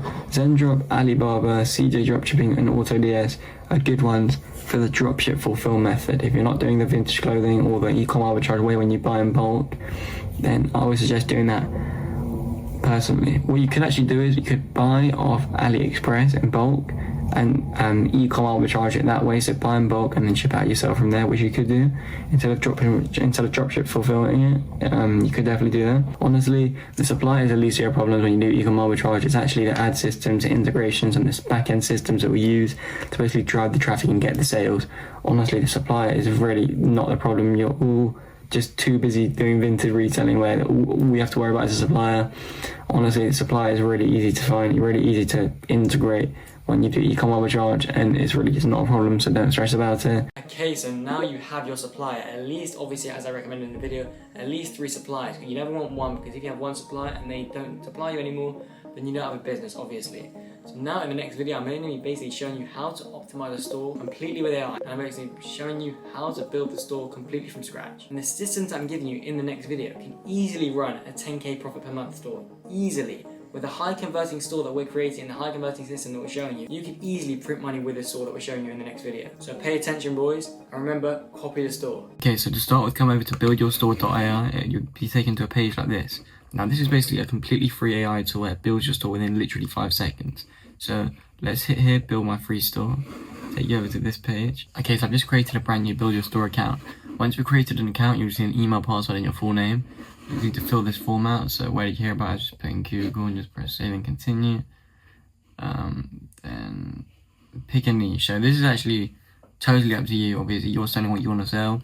In this video, I'm going to basically be showing you how to sell vintage clothing. The same sort of video that I made on the trying ECOM arbitrage for 7 days, which you can go watch. Posted it like last week, a week before this video is posted. So in this video, I'm going to be doing fashion and apparel, just because that's what we've been focusing on recently. I have made a lot of money in other products, but I'm just doing this in this video. So this is the base, like the foundation homepage. Obviously, you're going to change it, but this is just giving you a good idea, build your store a good idea of what kind of store you want to build. So because we're doing fashion and apparel, just hit 2 of these. Then access Shopify. So you want to create a new Shopify account, which I'm going to do right now, so bear with me. Okay, so now you created your Shopify account. Just fill this shit out. So where would you like to sell? Online store, obviously, because we're doing e-commerce. It's short, new or existing business, new business idea. What do you plan to sell? I'll just I'll decide later. Store name. I'll do this later. You don't need to name your store. Okay, so now we're literally onto Shopify. And now we're in. Go back to build your store. Get back to build your store. Click done. So we've got the Shopify ready to go. Click done. Now, store URL, what you want to do is head back over to Shopify. This is the URL here, custom, because obviously it's a set Shopify URL. So click copy, and then go back to build your store, paste that in there, save, just like that. Done. Perfect. Done. So you can get a store that you can pay for $97, but you do not need one at all. Like, I wouldn't suggest doing that. Get a free beginner store. I mean, unless you're making a lot of money already, you don't need that one. So yeah, okay, so we don't need a professional for $97, not necessary. Okay, we don't need the pro store. So they're trying to just sell us stuff all the time. Alright, so customize our store. So AI is now making our whole store for us. Look, customize your store. So it will basically give us a template, and then once given us a template, you can basically just edit it and basically target it for our offer. So just optimize it to suit our offer. But just like that, that tick means the store's done. They've literally made the store for us. That was literally 10 seconds. Like, I'd say 5 to 10 seconds, that took. Insane. It's actually ridiculous. We're telling you to do auto DS, but you don't need that. So click that and you click done. You do not need auto DS. We're not using auto DS. We don't do that in ECOM arbitrage. Skip the special offer. Now access my store. I need to remove the store password. Okay, so go onto Shopify. On Shopify, click online store, and then click here. So it should say password protected. Click remove password. Perfect. Okay, so now go back to here and hit refresh. And this is our store. This is what AI has made for us. That literally took 10 seconds. Look, so it's got a moving banner across there. It's got the logo, which we're going to change. Obviously, we're going to change all these images, all the wording, etc. But it's got all the template stuff. Really clean. It's got some reviews. Here we are. Socials. Clean. Let's click on shop now. Let's click on the product page. That is so clean. Tell me that isn't clean. So we've got all different colors. You got like little information about the products here, which is really nice. You got obviously compare pricing. You got reviews. You got this improves conversion rate by miles. Payment icons, which really improves conversion rate, improves trust a lot. All the different things, like this is so optimized. Like not all stores have this kind of stuff. Like get it between dates. It's got FAQs. This is amazing. This is an amazing store. Like this would take ages. This would take days and days to build. It's got a ticker which costs a lot of money if you do it via an app. This is an amazing store, boys. We're gonna edit this now and make it top notch. Okay, so first things first. So obviously we can see where the store is there. It's not our products, it's not our prices, it's not our colours, it's not our logo, it's not our name, it's just a set store, right? They've made it for us. Nothing is applied to our offer. So first things first, we're gonna change the logo and we're gonna make the brand name. So head over to Claude. Claude is basically a pretty insane platform to use for brand names, I would say. So first things first, we need to work out what kind of things we're selling. And I've already decided before this video what kind of things we're going to sell, because I did it in the exact same video for trying ECOM Arbitrage for 7 days, raw results. This is our competitor that we use for that, Trap Delivery. They have good products, got good converting store, they sell vintage clothing boxes. So what we're literally going to do is sell their exact products. Obviously not exact same, but we're going to go for the same niche, because we just found it and it's a good converting niche. So let's find a product that we think would convert well. So let's go for this. So they're selling this for £93. £93 for 3 night jumpers. We can outcompete these guys by miles. So they're going for vintage clothing, alright. So let's go back onto Claude. So our niche is vintage clothing boxes. So, hey Claude, my niche for my e-commerce store is vintage clothing boxes. Can you give me a list of names to make list of names for the store as a brand names, as we are naming the business. Alright, so that's going to give us a list of names, and Claude is the best of it, so I'll use Claude. So we get retro respect box. And that's so dumb for me. How I read that wrong. Retro respect box, not retro respect. Oh my god, I need to go back to school. Heritage box. I like that. Retro revive. I'm gonna go for that. That's caught my eye already. I didn't want to look at the rest. Retro revive is the best one because it's also one word, and I like one word. So retro revive is our store name. Now you're probably thinking, let's just type it into the store. No, that's not. We're professionals. So that's not how we do stuff. So to edit the actual store, hit edit theme on Shopify here, and you'll basically be taken to the store builder editor section. So you can basically edit everything here. Now, what we're gonna do is we can basically view the store here as it is, and then edit it here. So retro revive. That's the store name, right? So to basically come up with the brand colors that we got. So right now it's not really got any brand colors. It's kind of black and white, and then you got other colors in between. Like it's not really a set. The colors are quite basic. So go on to typespiration.com. Now, when you're at typespiration.com, it basically gives you a bunch of different brand kits. So we're basically building a brand kit, and they're basically giving it to us. It's handing it us onto a plate through typespiration.com. Now, find a brand kit that you want, a color that would suit your website. So let's have a scroll. Now, already, I kind of like this one. I did like that green one. Let's click on that green one. I do actually like that green one. Nah, actually, it doesn't really suit the vintage clothing niche though, does it? Let's go for this one. I like this one. Alright, let's go for this one. So what you want to do now is take a screenshot of literally just this whole page. Screenshot the whole page. When you screenshot the whole page, head over to ChatGPT. Now, use this exact prompt I'm giving you right now. So basically, obviously put in the image, add photos and files, desktop, and let's just fucking. So put in that screenshot, and here we go. So put in this exact prompt. This is my branding kit. Generate me a PNG logo for brand rich. Loki, you can copy my whole store. Like genuinely, you can copy my whole store.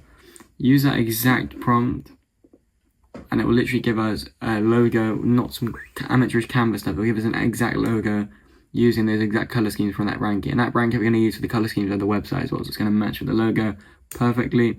And they're going to create a logo that looks really, really nice. ChatGPT is good at doing this stuff, so we'll do that. Now, in the meantime, whilst that is generating, let's head over to back to the store builder. Now, what we're going to want to do is basically change the color scheme of the store. Now, the brand kit here is, where is it? Let's kind of go here. The brand kit's like kind of blue, black, and white. That's kind of what it is. Let's just wait for it to get generated, then we'll put the logo in first because it's just easier that way. But so it's blue, black, and white. No, let's just start now. Let's start now. So let's change the background color of this to blue. Perfect. Then let's change the buttons. We want all these buttons to be blue, not black. We want all of this to be blue. All the black changed to blue. So what we're gonna do is head over to theme settings here, and then click colors. Get right. Oh, that's actually really nice. I like that. That's really nice. That's so clean. All right, that's literally the logo done. So hit save on that. Hit save on that. Over to my store. On theme settings at the very top, it will literally say logo here. Logo. Change the logo. Select from library. Then it's got all those photos just because it's automatically on the store. So hit recent, and then let's click that. Wait for that to load up. As you can see, the store will start coming together really, really quickly because we've literally got the whole entire base. The whole entire base. So obviously that's tiny, so you want to make that a lot bigger. Now, I know I'm kind of contradicting myself here because I'm not doing it right now, but when you're designing your store, you want it to be in the mobile section, not the desktop section, because when we're marketing on TikTok and Meta ads, 99% of the people who are viewing it are on mobile, so they're not on desktop. So you want it to look at the best possible way on mobile instead of desktop, because most people are on mobile. So you want it to apply the best to mobile. I know you want it to apply best to both, but if you can choose one, you'd obviously rather have it on mobile, right? So this is too thick, this bit. So, I mean, it should be top padding and bottom padding. Take that to 0. You don't need padding on the... I know it's not really made that much of a difference. I might make the logo a bit smaller, just because it doesn't need to be that big. That's perfect, that's perfect. Right, so this is the homepage. The homepage looks too silly. I don't like having loads of products on the homepage. I'm not a big fan of that.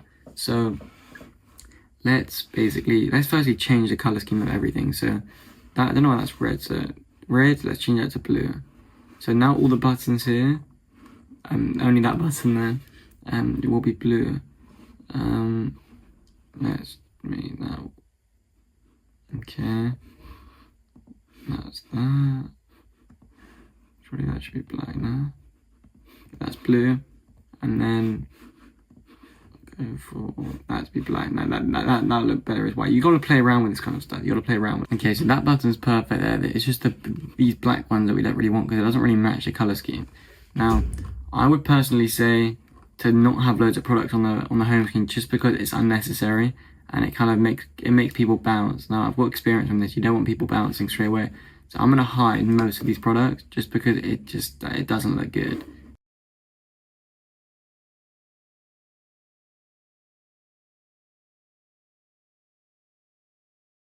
So you're probably thinking this looks super basic, but it actually looks a lot better.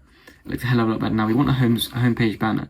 Now we don't want to completely copy our competitors. So what I would do here is let's head back over to our competitor's website, and this is their product that we're going to basically be using as a product image. This is the main product, but home screen. Basically, screenshot their homepage banner. Literally screenshot the whole thing without the buttons, obviously. Head over to Grok. I'm sure you've all heard of Grok. Now, upload file. Put that screenshot in. Use this exact prompt.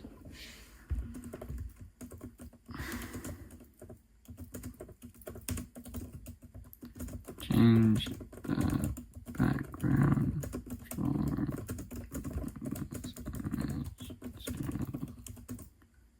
great to look like green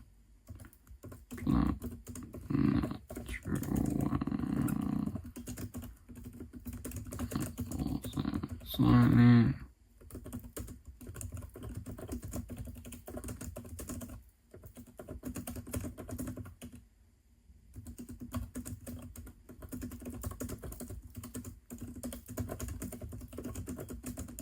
Okay, so you want the image to be the same, but not the same, if you know what I mean, because you don't want to get copyrighted, right? Okay, so that's perfect. That's exactly what I was looking for.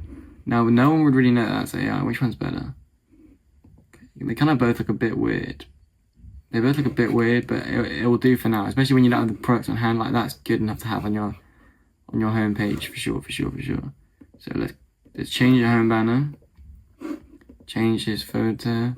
Obviously, you got all the stuff from the AI. They're giving you all of this stuff, but we're not using any of it. Recent. Okay, so that it is good enough. It's not amazing, but it is good enough for starter. Definitely, it's definitely good enough. It's definitely good enough to start. Now you're gonna change all this text because this text does not convert, right? So get rid of all this shit. Get rid of all this shit. Change this to not show more. You want to change it to shop. Change that to shop. Literally, like, just put it as a subheading. Get our vintage clothing. Oh my days. What's going on?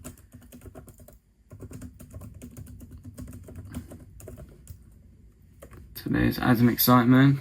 I know it sounds basic, looks basic, but it's perfect. Now this has no urgency. That's just a way. If you're gonna have a horizontal ticker, you need to have urgency in it. And I'd say it's going a bit too quickly. Keep it like that. Text is fine. You want to change the text, obviously. So change all of this. You want to add urgency, as I said. So limited stock.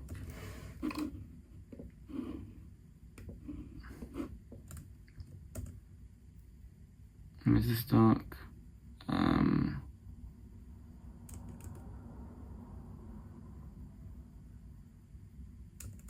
Limited stock. Then free shipping on all. And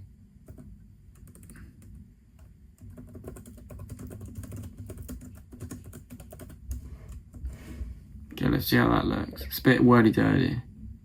That's perfect, right? It's still a bit too quick. It's still a bit too quick. Horizontal ticker, let's slow it down a bit. 1.5, that's perfect. Alright, so that literally looks good. This is too wordy dirty. People, when they're coming from TikTok and Meta ads, they don't want to read this stuff. You're going to want to change your stuff up because it's too wordy dirty. No one's going to read this. They're going to bounce straight away. So let's change it. So if you're targeting resellers, for example,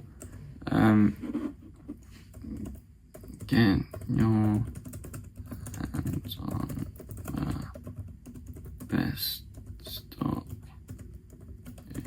resell. So you want it to literally target your ICP, your ideal customer.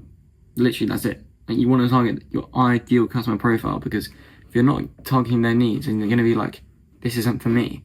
You want it to literally hit the sweet spot of them. You want to know your customer base and just throw everything that you know that they need at them, because then they're going to buy. This is way too wordy. If you're doing this niche, this customer base do not want to read through shit. They want to buy and resell. They're literally teenagers. So if your customer base is makeup, you can probably put more words in, because they're probably women. Women have more patience than men, if I'm honest. They want to read through shit more. People who are reselling are mostly boys, and they can't be asked with reading through anything. They just want to buy and resell. So it's a truth. I'm just saying it's a truth. So you got to be honest with yourself when you're doing this kind of stuff. Struggling to find top quad.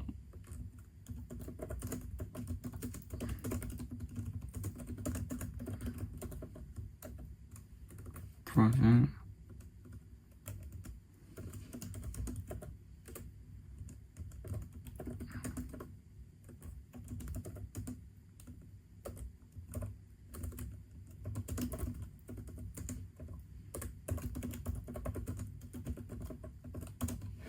This is such a nice website, by the way. It's such a nice website. So customers, now you're going to be thinking this is so immoral to have customer reviews if you don't have any customers yet. Every single customer, every single ECOM arbitrage, every single dropshipper, every single person in ECOM does fake reviews. It's not immoral. It's just part of the game. It's how you increase conversion rates, marketing. So stop being a little baby and just follow my instructions, because this is how you actually make the money. If you're going to cry about being immoral, then just stop trying, because you're not going to make money with it. Alright, now, when you hit shop, you're going to head over to to just the product page. You don't want to do that. You want to head over to the actual catalog where you got multiple products. So what we're going to do now is head over to this page where you'll be taken to, and now you're going to want to add products. Now when you add a product here, you're going to have all of these products that were given to you for the AI thing. So you're going to want to basically select all of them, select every single product, because we're not selling earrings, we're not selling women's clothing, and just draft all of them. So then you don't want any products, or set as draft there. I meant to do that, set as draft. You don't want any of these as active, because if you have these as active, no one's going to buy your product. You don't want to have women's clothing there. It's going to just cause conversion rate to dip. So we're going to look through our competitor and basically just magpie some of that product. So shop ball, and let's find some. Okay, so literally what we're going to want to do here is take this product, screenshot it, and now we literally want to head back over to Grok. Where's Grok? Not there. Grok here. Now upload file, put that in. Now remove the ninth on the top right corner.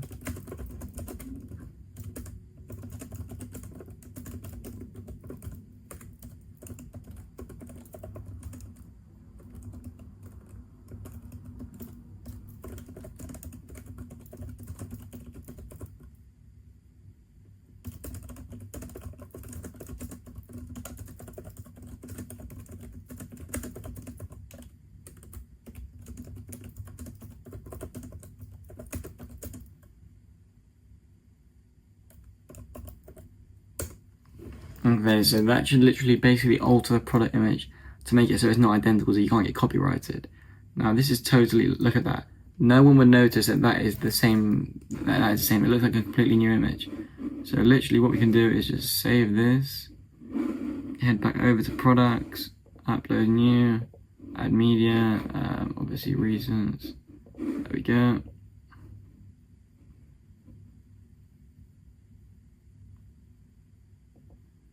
Okay, so now that's here, we're going to literally just call it Nike Mystery, Nike 3-piece mystery box. Alright, so then just add a description. So use ChatGPT for this once again. So, we can actually just use Grok for it. We can just use Grok for it. Create me a 3.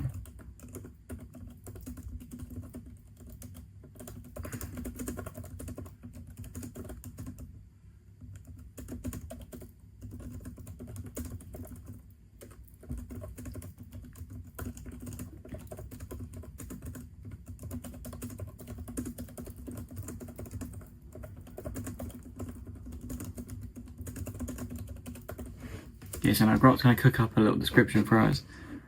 And it's created it, we'll literally just copy and paste it. Or if you want to read over it before you publish it on your website, but yeah, that'll be good for now. Obviously paste that. Now the pricing, it's a good description, look how clean that looks. Pricing, gonna choose product category, obviously always put it in apparel and then click off. It should always do it for you. Clothing and accessories, outwear. Put it as coats and jackets, that's fine. I'd put it as apparel and accessories, whatever. So our competitor right now is selling it for £93. Firstly, this competitor is making a good amount of money, but the only thing is, basic thing for example is, why do you not have it as $92.99? Like that's simple business psychology firstly.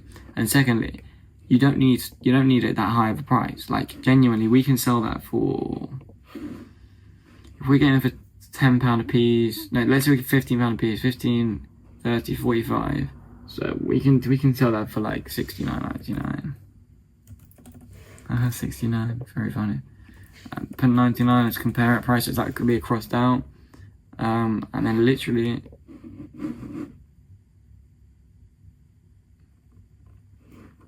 okay, and then you want to basically just calculate the weight. I'm just going to say that this is an average weight of like, let's say 2 kg. And then let's also say inventory on hand. Just put in so it doesn't show up as out of stock to start with. So just put in like, I'll just put 100 as an example. Save that. Okay, so now we have our first product. Now we want to make a collection here. So add collection, and let's just call it boxes, for example.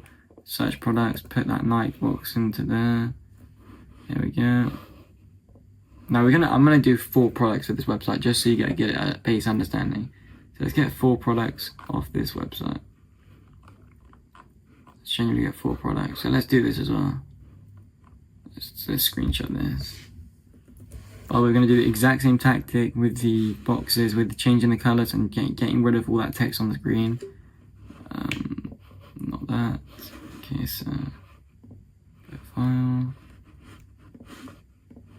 Okay, so remove all text on this image and change the color of the blue knit mirror. It's a jumper to black and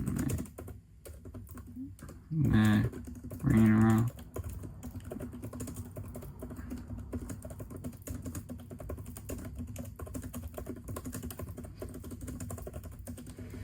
Okay, and also change the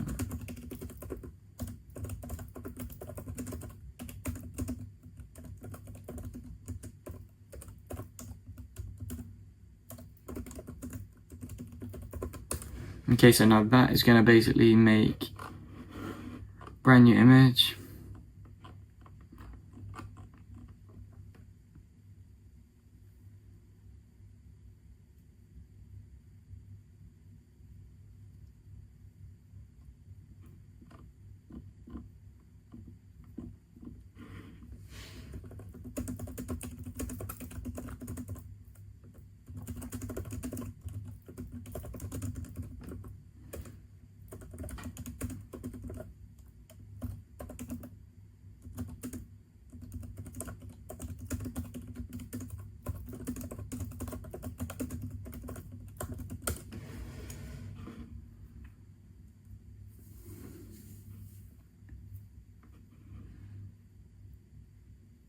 Okay, so that is perfect. Look how good that is. Genuinely, we've gone from literally turning this shitty image into this super clean image. This is better anyway, even though this is AI, it's just insane.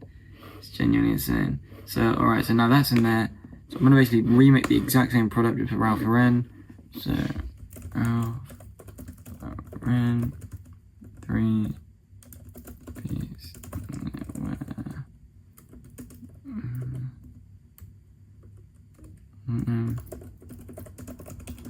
Okay, so now obviously let's upload the image, recent, bam. Okay, now let's literally ask it to create. Let's ask it to create a description. Create.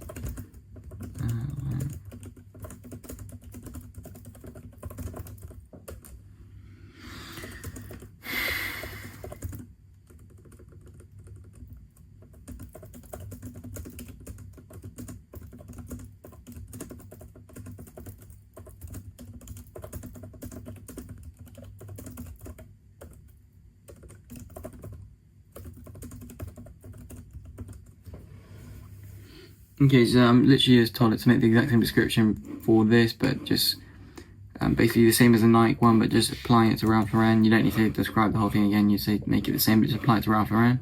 So products, let's paste that description there, and then let's obviously it's already got the category there. Let's make this $79.99. I mean, look how much they're selling it for example, $97. We can outcompete them by miles, like genuinely. $79.99. Let's have the compare at price as so $139.99. And then let's have the quantity here as like 100, so it shows it's in stock. Once again, shipping, let's put kg, let's put like 2 again. Alright, so let's save that. Okay, so because I don't want to literally show you, me doing the same thing for 2 more products, I'm just going to speed run through 2 more products. I'll be back when I've basically got 2 more products from this website.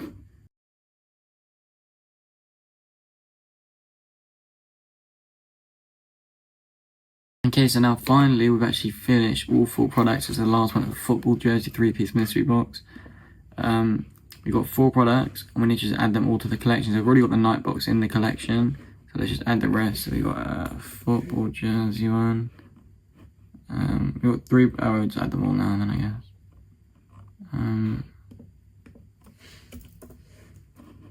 Alright, we've got all 4 in the collection. Now we're going to want to basically sort them out here manually. We can basically do which one's in order. So whichever one's our best selling, let's say our football jersey's our best selling. Let's put this one to the top. That may be this one. Yeah, let's keep it in that order like that. Okay, now let's go back to the editing the store. So basically click on this and activate inspector to basically edit this. And now on this button, the link, instead of having the link to the actual product, you have a link to a collection, which is the boxes, which will basically mean all the boxes in that collection that we just added. So hit save, deactivate inspector, shop now. Here we go. So they're all here. This is not our product. So remove this, remove it, hide it, and then I'd remove this. I'd remove that text as well. You don't need it. Okay, now you've got all the products here, all nicely laid out, perfect, all literally relatively the same backgrounds, look super clean. Now what we basically need to do is on mobile, as you can see here, now it's got 2 columns which look super clean. Like you're gonna want to basically enable sorting here, which basically filter and sort. Turn that off. You don't need that. Filtering, turn that off. You don't need that either. And yeah, right. So I mean, everything looks pretty clean here, to be honest. We just need to change this. I mean, if I'm honest, I'll actually get rid of it. Like genuinely, get rid of it. We don't need that. And then obviously we've got all the payment icons here, and we've got the name here. So let's go back onto the home page. So now when we click this, take us onto this page. Perfect. Now the customers is a big thing as well. There's now image. This is actually a big thing for images. Okay. So now what we're basically gonna want to do is head over to Pinterest. And it literally depends what your ICP is. When I say ICP, I mean ideal customer profile, which basically means what type of people are buying your products. So for us, it's probably teenagers. So okay, so let's literally search up teenager UGC. I know it sounds weird and nonsense, but it's not. So low-key, let's use her. She looks like really natural. Like she actually looks really natural. Okay, so screenshot her. I'm gonna screenshot 2 other people, so because we've got space for 3 reviews. 3 reviews. Okay. Screenshot her. Let's find boys. UGC boys. Okay. This is perfect because we're at a locker. That is perfect. Oh my days. They're doing like reselling. That's perfect. That's perfect. If I'm one more.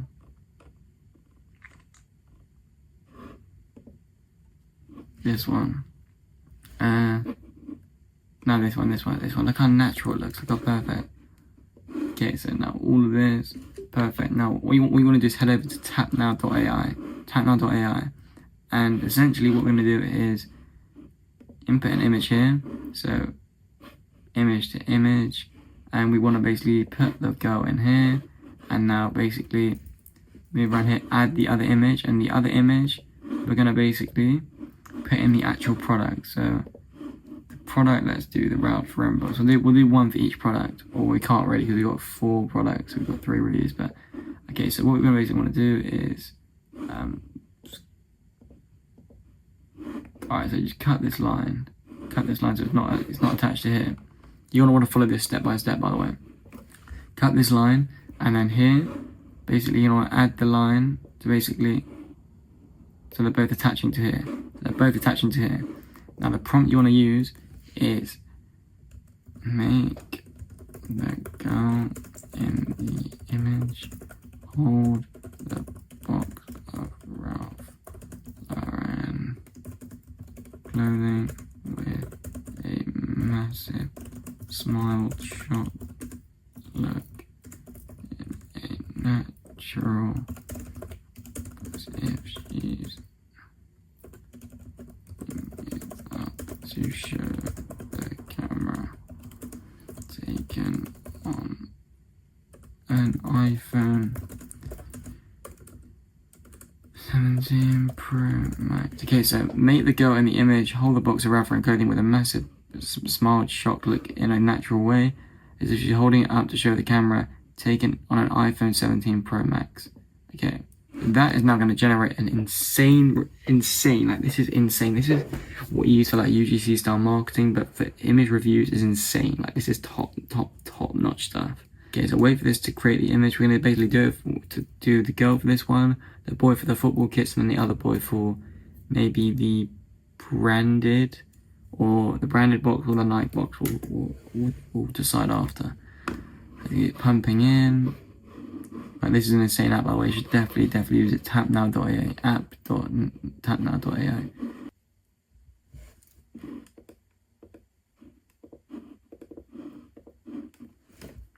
Wow, boys, look at that. Look at that. That's insane. From her, that is insane.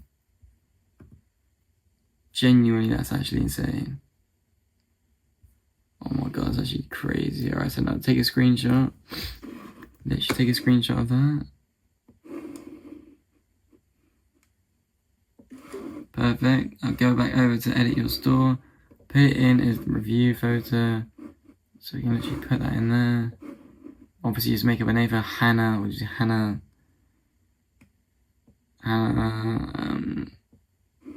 Aarons. And I thought, look how insane that looks. That's insane. Always on purchase.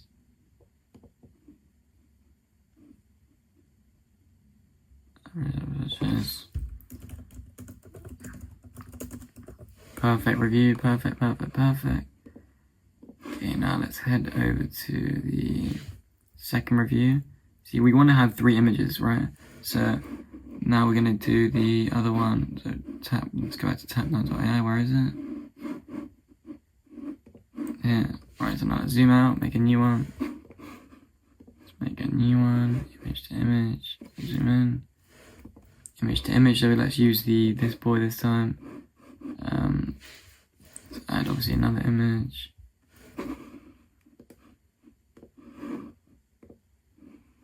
Then let's use, I don't even know. Let's make him do the football kits. No,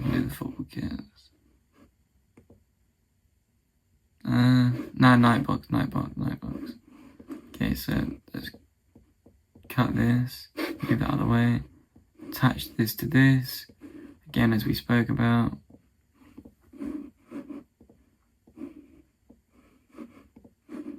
Okay, now exact same thing. Make the boy in the photo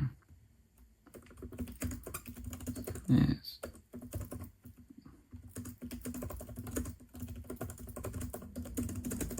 He's showing off. Make it look like he's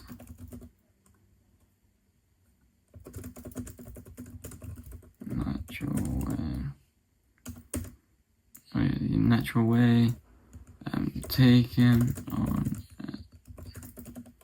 phone 14 Pro. Okay, obviously you don't want the same phone because you want the same camera quality on each one. So you're going to want to differentiate it on each one to make it look realistic. If you have perfect camera quality on each one, people probably wouldn't, but they might begin to suspect it a bit more. So you're going to want to keep it a bit more in the download for that. Let's wait for that to load up.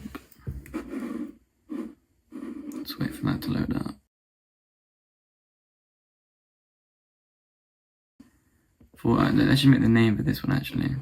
So let's make the name. This one's obviously a boy, let's make his name. Brian J.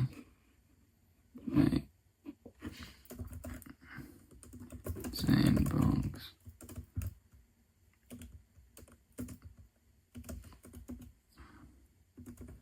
Ordered from Revive multiple times now. Can't not go wrong with the stock. Okay, now let's go back to tap now. Still not made it yet, wow. Oh my days, boys. Tell me that isn't insane. Tell me that isn't insane. That is insane. Genuinely, this is ridiculous. Because this one looks like a selfie, this one looks like taken by the parent or something. It looks so natural. Looks so natural, it's actually insane. This is unbelievable. It's genuinely, this AI is taking over. It's genuinely taking over. Now let's have the name for this guy is Harry B.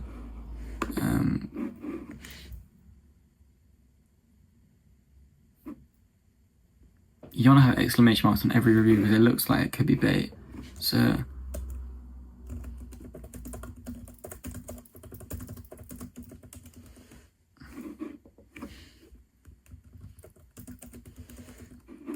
let's get rid of all of that.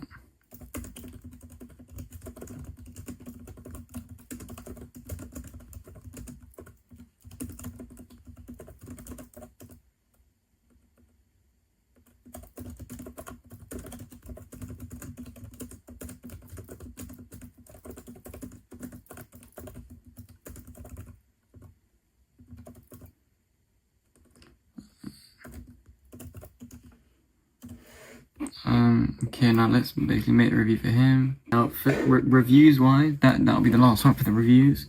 I mean, we don't really have that much else to do, to be honest. I mean, most of the store is literally done. Let's just head over. Let's edit the product page whilst it's Tap Now AI. While Tap Now AI is doing that. Let's head over to here.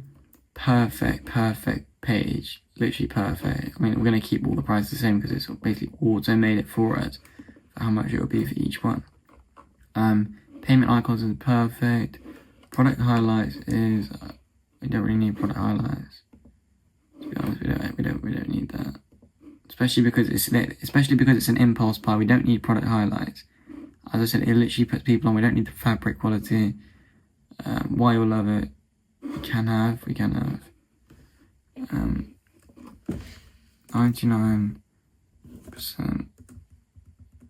of reseller fails simply lack of high quality stock.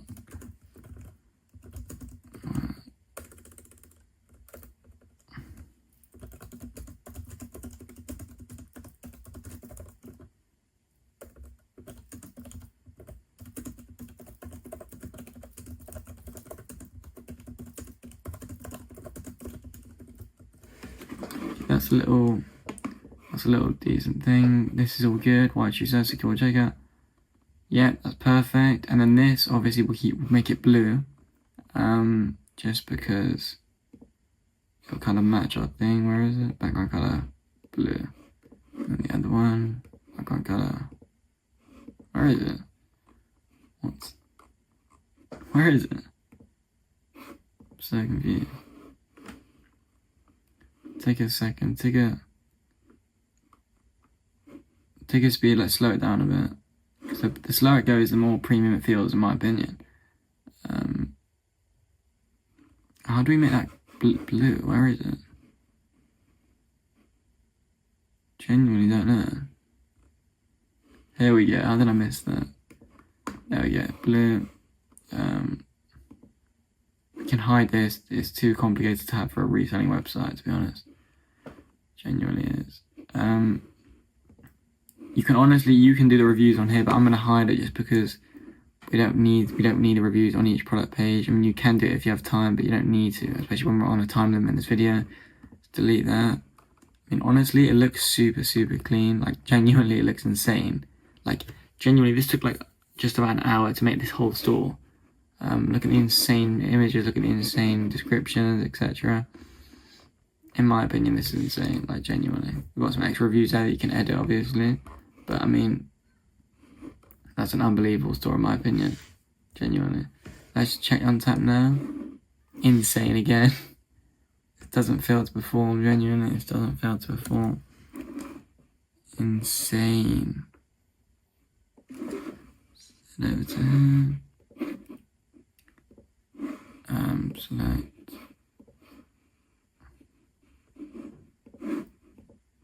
Insane.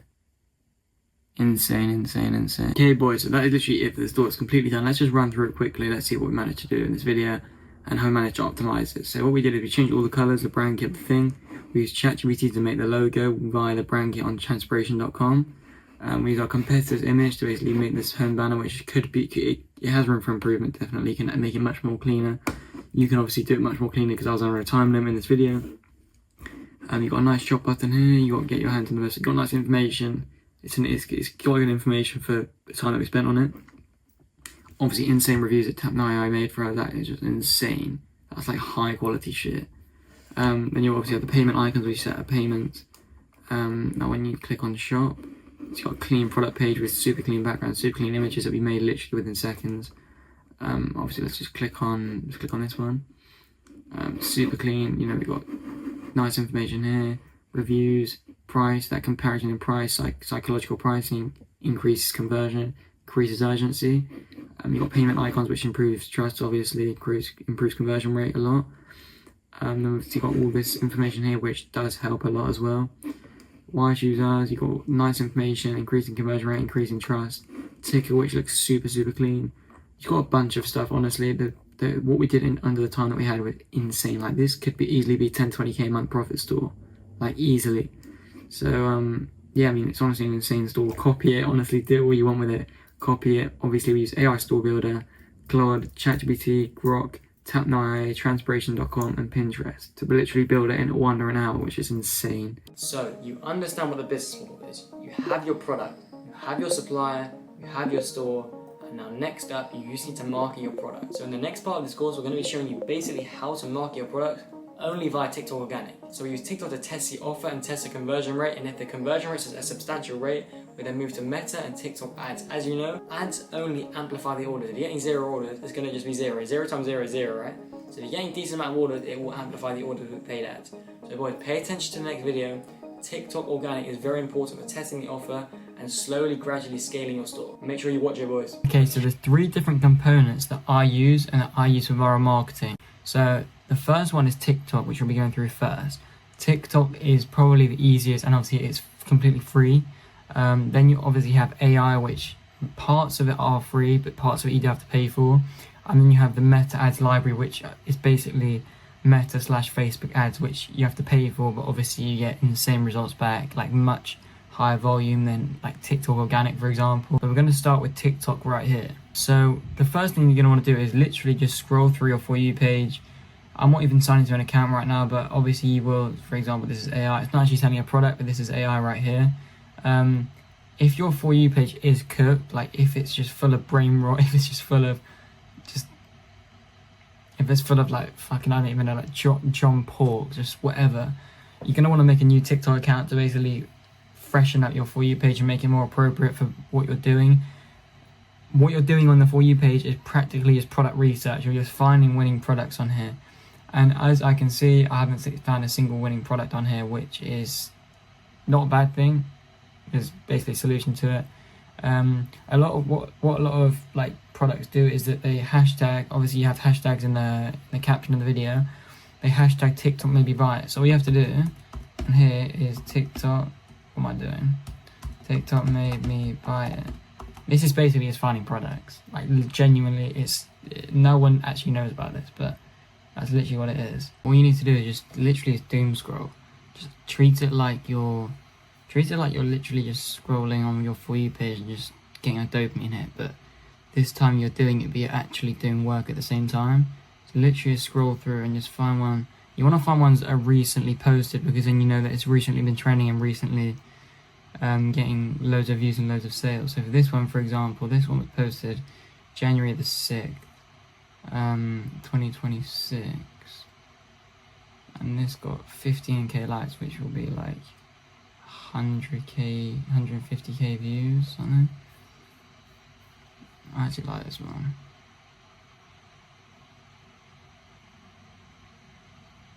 So you plug it in there. Trying to work out the point of this. What does this do?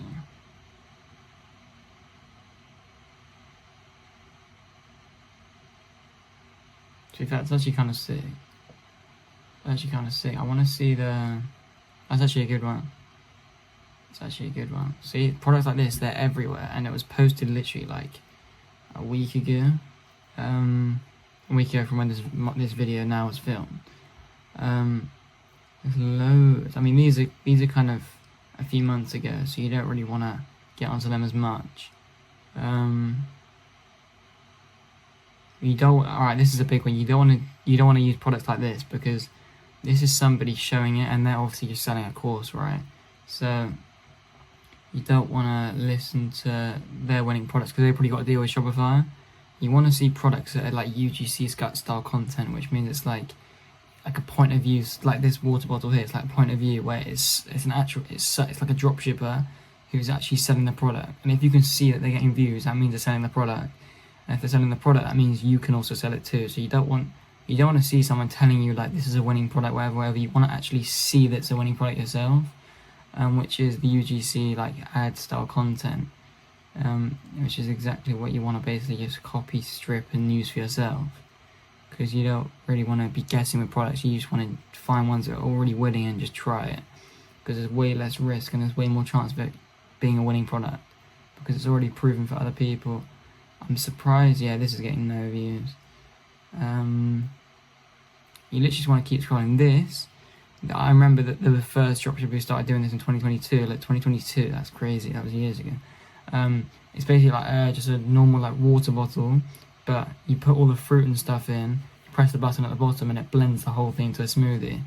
Like that ridiculous amount of sales. I remember that it's got 750k likes, which means it got like 7.5 million views, because the likes is always 10% of the views, like usually. So that'd be like over 7 million views just on one video. They did like, I think they did like 300k in 1 month on like their first month, which is crazy. And that's just a simple product. Like that's just literally just a blender, and look how many views it's getting.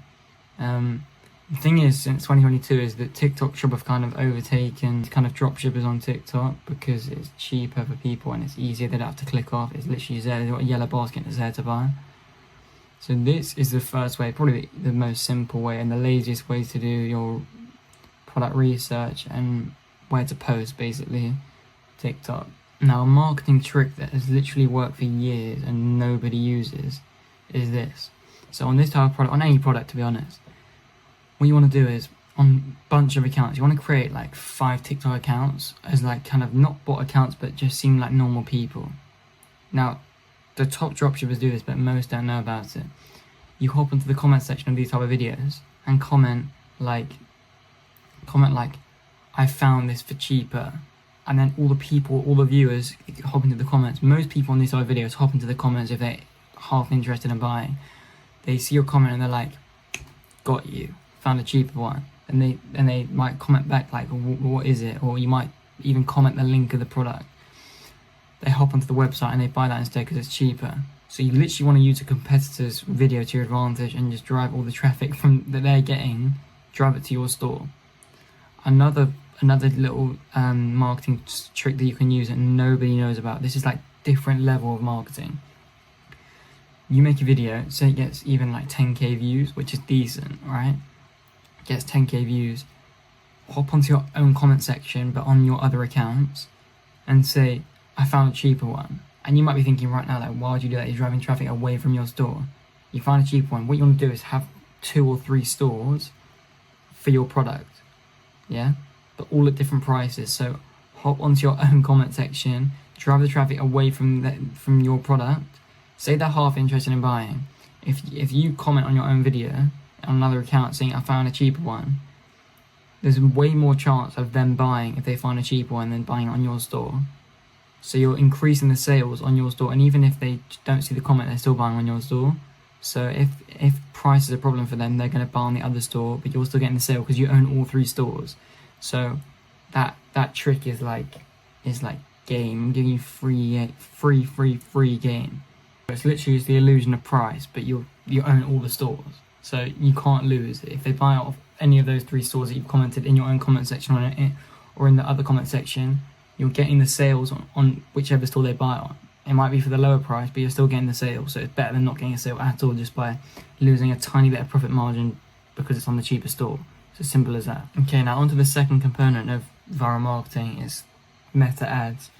The easiest way to find winning ads and ads that are ridiculous, like printing money for businesses, is jumping onto the meta ads library. It's a goldmine that no one talks about. It's literally 2002 market research on steroids, so you're going to want to listen up closely. So just search out meta ads library, click on it, it'll come onto here, onto this page. You can't search anything here, so you have to hop onto the category, tap in all ads because we're just doing a generalization kind of search. Now the niche that I'm in is like vintage, so you'll see how I've searched them up like recently. Like vintage clothing, that's where my main source of income is from. That's where I do most of my ECOM arbitrage from. But you can obviously do it for any product that you want, to be honest. But that's just my preference and my preferred niche. So let's just find a business, like some random vintage clothing business. One I haven't searched up before in a video. Let's do women's clothing. Let's see if they have any ads on. They haven't actually got any ads, so they're probably running ads elsewhere on TikTok. You know, let's just do this. I showed it in another video, but let's just go through Vintage Box Company again. This Vintage Box Company, I did some back-end research on them like a few days ago. I think they're doing like 150, 160k a month revenue. And they're running all their ads on Facebook. As you can see, they're running ridiculous, insane amount of ads.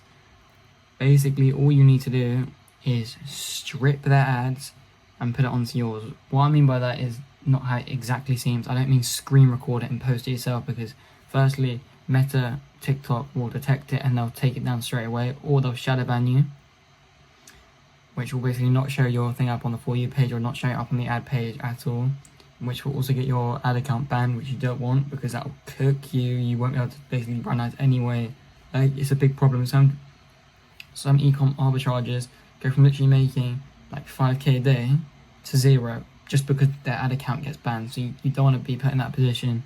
It literally controls your whole business. Without that, you're earning fuck all. So you wanna basically just suck up to it a bit.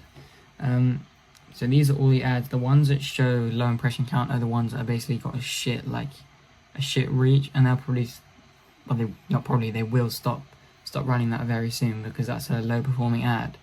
But the ones that show active, at least the ones that have been up for like a week or two, they're probably doing well, probably bringing in quite a lot of sales. Let's go down to one that was a few days ago. See, they've posted this one quite a few times. As you can see, they posted it there, they posted it here. I'm sure they posted it like much further down as well. That's obviously a winning ad, and they're just reposting it and recycling it, which you literally just want to do. Like, I'm sure that's not the same ad. You post a video, if it does well, you either basically repost it as the exact same video, or you get the video, or even refilm it, but just refilm it with a tiny little different thing. So if in this video, if this guy's showing Ralph Lauren stuff, do the same thing but showing like Supreme stuff. Exact same script, exact same wording, exact same layout, exact same set where like the background is, exact same clothing, even wearing the exact same clothing. If the ad's winning, that people are engaging with that ad, and they're gonna engage with it again if you repost it, even if it's in a slightly different way. So you're gonna wanna double down on the ads that are doing well. So I'm gonna show you basically how to strip an ad and how to basically make it yours and make it winning. So here, this is what the ad will look like. Let's see ad details. So we started running on Jan 13th, it's now Jan 19th, so it's been running for about a week. This is the video. Super clean boxes. It almost looks like AI because it's so clean. And the way it's so clean, the way the pieces are so set out nicely, that is literally satisfying for the viewer. I know you won't even understand by me telling you that, but it's so satisfying just watching like clean. It's almost like OCD. It's all clean. Look at that.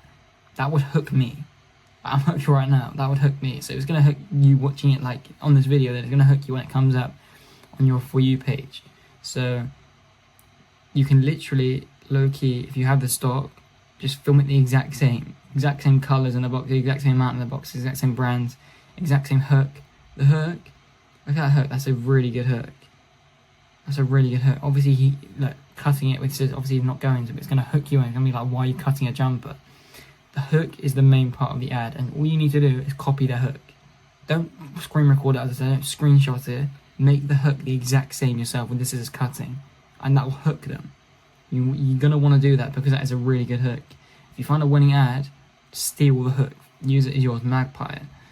And then obviously this, it's not that important, but literally you can just magpie this as well. Obviously make it yours, don't make the exact same wording because they detect it.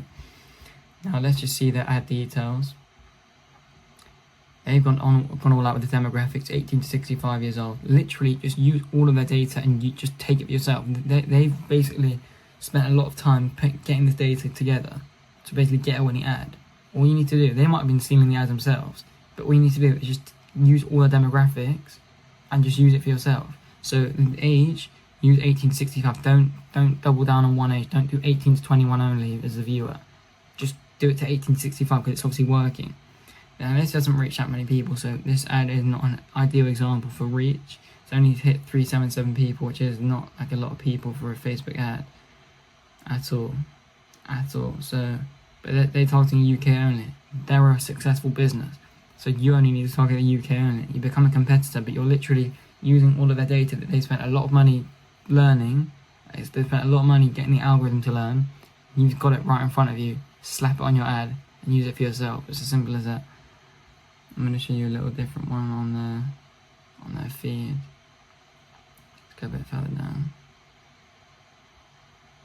Now the good thing about their ads and that I like about them is that it's UGC style ad, which means it's very organic. Like it's something that would come up on your TikTok For You page. It looks like someone's doing it in their own house. It looks like a reseller. And the fact that they do the UGC style content means that it like resonates with the viewer. It looks casual, and the more casual it looks, the more chance they're going to buy, because the more professional it looks, it might look better on paper, but for the viewer, if it looks too addy, if it looks too selly, there's less chance they're going to buy because it looks like they're only posting the video to sell. Obviously that's what you're going to, that's what you're doing, that's what you're posting the video for, but 99% of people don't look at it like that. They just look at it as it just coming in front of their eyes. 99% of the population don't really think like that, and that's why you got to take advantage of ads and post videos that resonate and that hook the viewer, and don't look too selly. If it looks too selly, firstly, if it's all about the money, buy now, the ad could get taken down, like high chance, and also it will probably be a shit ad. It probably won't do that well. That's a bit of a shit ad, I can't lie. The video quality is awful. You could literally look, the reach is not great again. You could literally with this ad, just do it and make it better. Just if you've got a good phone, even if someone in your family's got a good phone, just use it for the ad. This camera quality is shit. Like, it's always fuzzy. Like if you wait, that's fuzzy camera. You could do the exact same pieces on the table, just maybe like have that orange jumper as like black instead. Do the exact same text on the screen with a better quality camera. This will do way better than this ad. So you can literally just strip it and make it even better for yourself, and you'll get way better results. I'm telling you. So this is literally, the meta ad library is an untapped bit of source, untapped bit of kit, and it's an insane tool that you can literally use for stripping people's ads, using it for yourself and double downing on them, and this is how you'll get a lot of sales. Now another thing you can do for these kind of ads is use AI to your advantage and literally use AI to make the ad. So you don't have to film anything, you don't have to make a photo. Some ads like this are actually like slideshows, so they just literally might be like a carousel of like 5 photos, and then you just swipe across on the ad. You can do that with Canva AI. You can even make videos with Canva AI, but the photos are insane, so I'm going to show you quick. So go onto canva.com and then click Canva AI on the bottom left here. Now what you're going to want to do is scroll down here, and it basically gives you a bunch of templates for different ad ideas that you can literally use. So you've got promote my new bakery opening. It's literally made for ads. This is for like a property listing, I guess. I think I clicked on that by accident. So I'm just scrolling through different ones to see what kind of creative we're going to make. Now it literally depends on what product you're selling. If you're selling clothing, you can literally just make it anywhere here. you can literally probably just use, you can just search it up here, but it's better, the templates are more direct. So if it's about like a bakery, then obviously use that and then you can edit it. So just use the creative here that's closest to your niche or in your niche, and then you can tweak it up and stuff. Just because each design is more direct to the target niche that it's titled as. But I'm going to use, let's just say we're doing a skincare product. Design natural organic skincare product. Let's just click on that as a design. Okay, so it's thinking, by the way, this, if you're thinking about ChatGPT, using ChatGPT for this, don't, because if you've made images with ChatGPT before, you'll probably know that it's arse. Like, if you try to make something, as the logo will be like squiggled, it won't be the actual logo because of copyright shit. You don't want to be using that, and like sometimes the English is like not English, it's like Arabic or something. So you don't want to be using that because it's not good for like image creation. Obviously, it's good for information and like description and like titling stuff and like just like all the wordy dirty stuff, but for actual product images it's shit, so don't use that, or you'll either probably get taken down or just get no conversion whatsoever. So this is a bit of the template. Look how good that is. This is how good AI is getting. Look how good that is. I might just use that as a template and just edit it. I think that's the best one of these.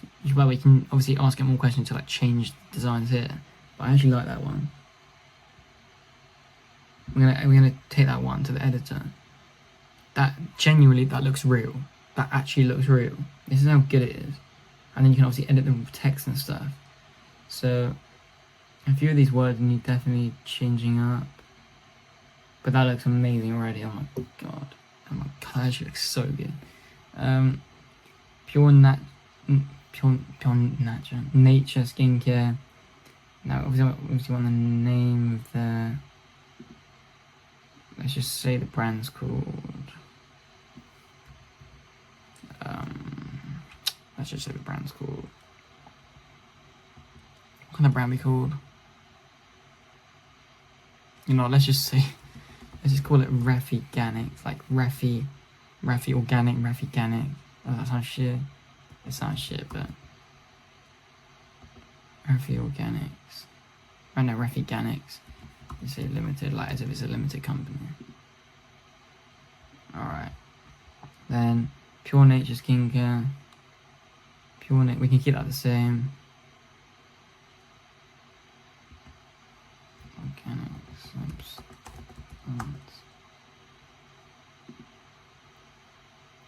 Key ingredients, aloe vera.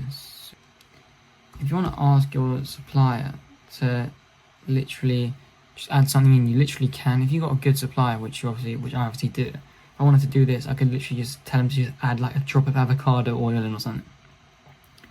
So avocado,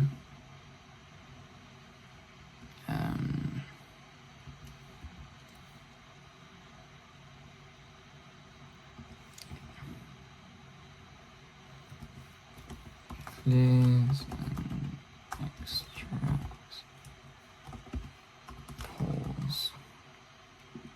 Sounds sick.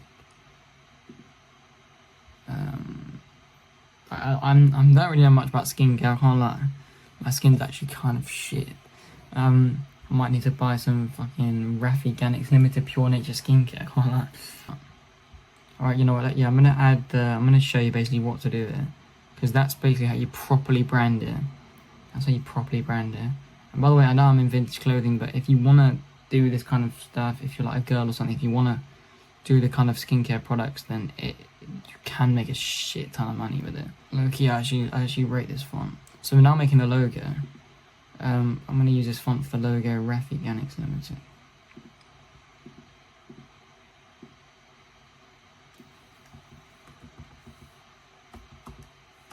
Where's Refiganics actually? That name's kind of growing on me, you know. Alright, wait, firstly let's change this to green, because the whole colour scheme is green, you want it to all match. But I literally copy me step by step on how I'm doing this. Obviously not the exact, like, you can do it in the exact product if you want, to be fair.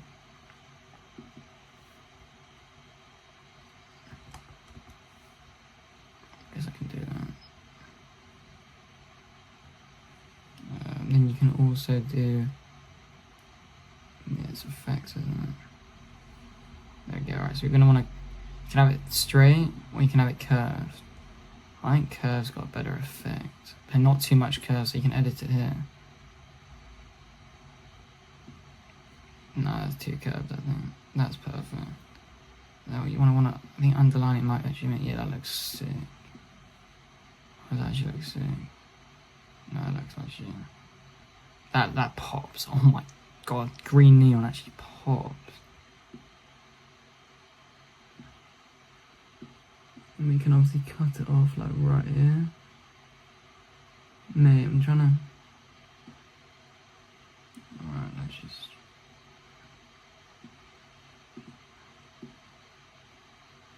perfect. Loki, that looks kind of arse. Why does that actually look kind of arse? That actually looks arse. Like, I'm not a designer here. I usually actually get people to do it for me. You can literally go onto Fiverr and get someone to make you a sick logo. You don't need to, but you just can if you want.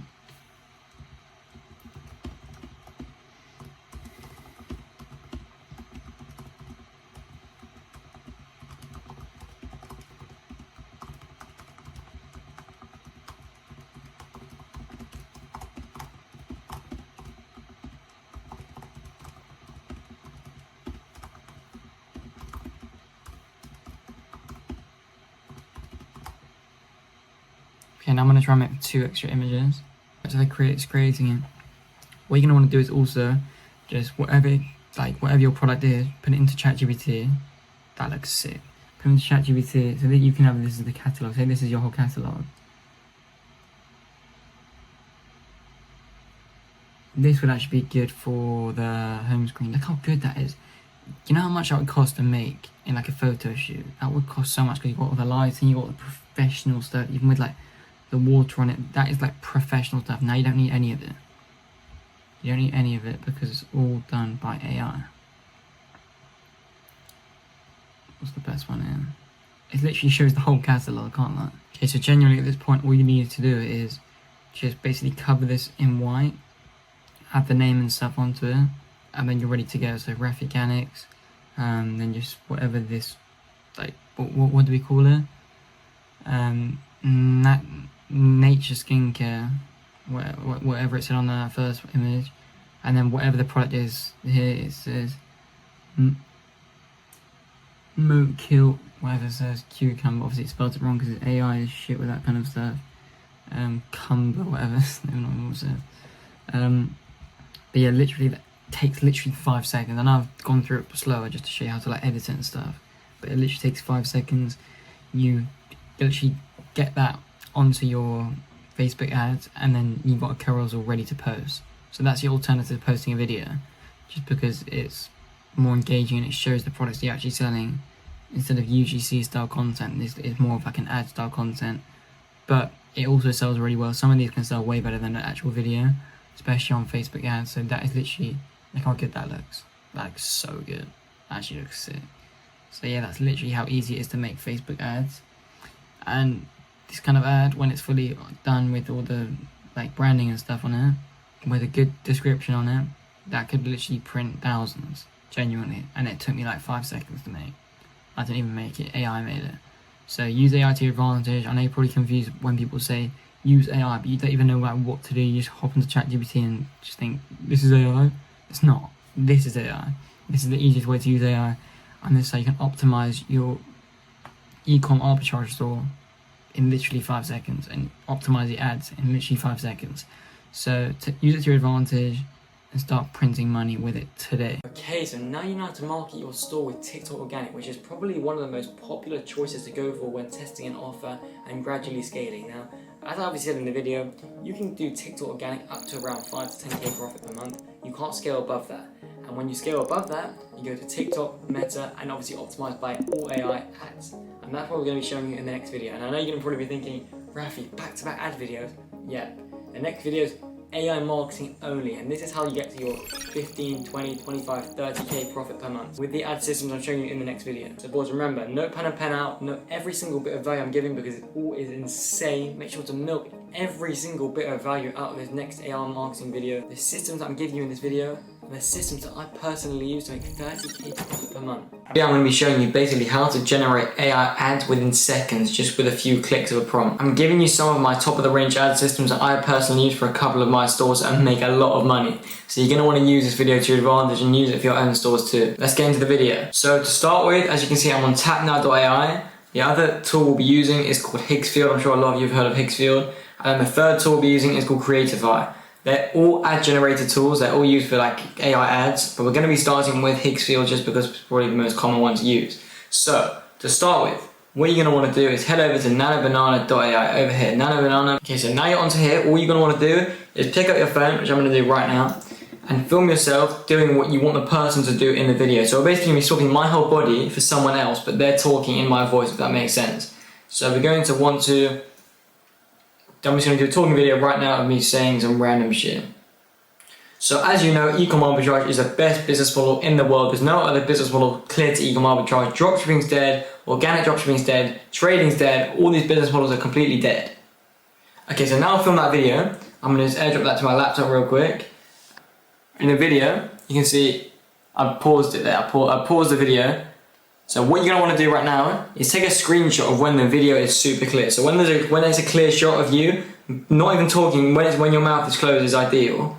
Probably at the start of the video will be ideal. Take a screenshot. So as you can see, I've just taken a screenshot of the video. Now, what you're going to want to head over and do, so now I've got that screenshot. I'm going to airdrop that screenshot to my laptop. Now next up what we're going to do is find somebody who wants to swap my whole body and my whole face for in the video. So, for example, let's just do Madison Beer. Just to prove to you that you can do anyone. Now, there is a little limit to this, right? Now, if you do an obviously famous person, for example, if you have somebody like Kylie Jenner, Cristiano Ronaldo, they're going to detect it and they don't let you do it. So if it's someone who's clearly famous, they might actually not let me do Madison Beer, but she looks similar to loads of other girls. Not being sexist, but it's true. So I'm just gonna take a screenshot of Madison Beer. Take a screenshot from her like shoulders up. There we go. Now, hit the plus here. Wait, and obviously you got the photo of me and you got the photo of Madison Beer. So you're gonna want to click on the photo of me first, upload that, and also upload the photo of Madison Beer. So I'm photo number 1, Madison Beer is photo number 2. Now you're gonna want to put in the following prompt, right? So, as Madison Beer is picture number 2, use the prompt. If you've done the other picture the inverse, then just inverse the prompt. So put picture 2, outfit, face, and hair onto picture 1, background, environment, and body. Right, so now Madison Beer is going to turn to me. Let's hit generate. Just like that, Madison Beer is me. Madison Beer is literally me. I don't know how I didn't actually detect it, but it clearly didn't. Madison Beer is me. So now all we need to do is basically save this image. Where's the saver? Download image. Now go onto the home screen of Higgsfield. And you want to find motion. So motion control here, that's the one that we want to go to. So motion. Now I'm going to airdrop the original video of me talking. I'm going to airdrop that to my laptop real quick. And now upload the video here to add motion or copy, and the character is going to be the Madison Beer. So where is it? And when I say the Madison Beer, I mean the Madison Beer version of me. So the Madison Beer of me wearing the quarter zip, if that makes sense. Okay, so now the video and the image is both uploaded. Now just hit generate. And now generate the video. You're going to see how good this is. Okay, so yes boys, as you can see, the video has been generated. Let's click on it and have a watch and see how good it actually is. So watch. Is the best business model in the world. There's no other business model clear to ECOM Arbitrage. Dropshipping's dead. I'm joking. Why has it done that? Okay, and I was doing a bunch of editing. I'd actually made this video a while ago, but I just re-prompted it to make the same video. This is what it will look like, this video, not the other one. The other one was lagging out. I don't even know why it was doing that, but this is what it will look like. Have a watch.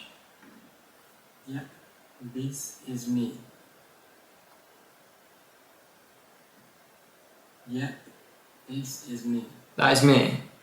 It follows everything I'm doing, it opens their mouth at the same time. I don't know why the other one was acting like that, but this is what it will be like. So you can literally get her to hold your product. Do you know how cracked and OP this is? You can get the person in the video because you're holding the product in your video. So you're making Madison bit. Obviously, I said you can't do it for loads of famous people, but you're getting a girl like that to hold your product. You know how many views that's going to get? The hook is insane. So if you're using that for like someone who you know would get a good hook, what type of person would get a good hook for a specific product? I'm sorry, you don't need to pay these models like £100,000 per modelling. You got this. It's insane. It's genuinely insane. So that is how you can like capitalize on Higgsfield, use it to your advantage, and just tear apart your marketing. Because that hook to me, if you were scrolling through TikTok and that came up, you would stop scrolling. Even if you say you wouldn't, you would. I promise you would. Especially with a boy's voice, it's just the whole thing plays mind games. Obviously, you can change your voice as well. The whole thing is ridiculously insane. Next up, we have tapnow.ai. Tapnow.ai is mainly used for UGC style ads, so it's more for photos, which is mostly used for it can be used for TikTok as well, but it's mostly used for meta ads. But it can be used for TikTok slideshows. TikTok carousels can do quite well if you have really good images. So I'm going to show you basically what to do and how to do it. So let's head over to Pinterest, because Pinterest is the cheat code for this. You can use Pinterest if you've got the product at home that you're selling or whatever you're selling, and if you've got the person you want to use, and just use that. But Pinterest is like, I would say it's the easier option to go for, to be honest. So let's just say we're selling makeup, for example. Let's say we're selling a skincare product, because I mean, I'm not a girl, right? But even if you're a boy, you can still sell a skincare product. If you can make 100k a month with a skincare product, you're gonna sell a skincare product, right? So let's just search up UGC 20-year-old, and let's just have a scroll through. UGC 20-year-old, like this. Oh my, this already is perfect. This already is so perfect. So let's just have a scroll. This one, I like this one. I like this one. So obviously she's holding a mug, and we're thinking Rafi. She's holding a mug, we're selling a skincare product. Alright, let's just see. We're gonna screenshot her. Obviously don't get this in, just screenshot like where the whole image is clear. That's kind of in it. Screenshot when the whole image is clear. Let's go, screenshot. Alright, now let's search up our skincare product. Skincare. And obviously we're just finding a random product, but your product will be branded or whatever your store name is. So she's holding your branded product. You know how ridiculously good this is? It's insane. So obviously, yes, no copyright, but this is going to be someone else's brand just because we don't have our own skincare brand. Let's click on this, and then let's screenshot. Obviously, I've already got images. That's a bit annoying, actually. All right, let's head out of that. Now we want just a plain white background, ideally.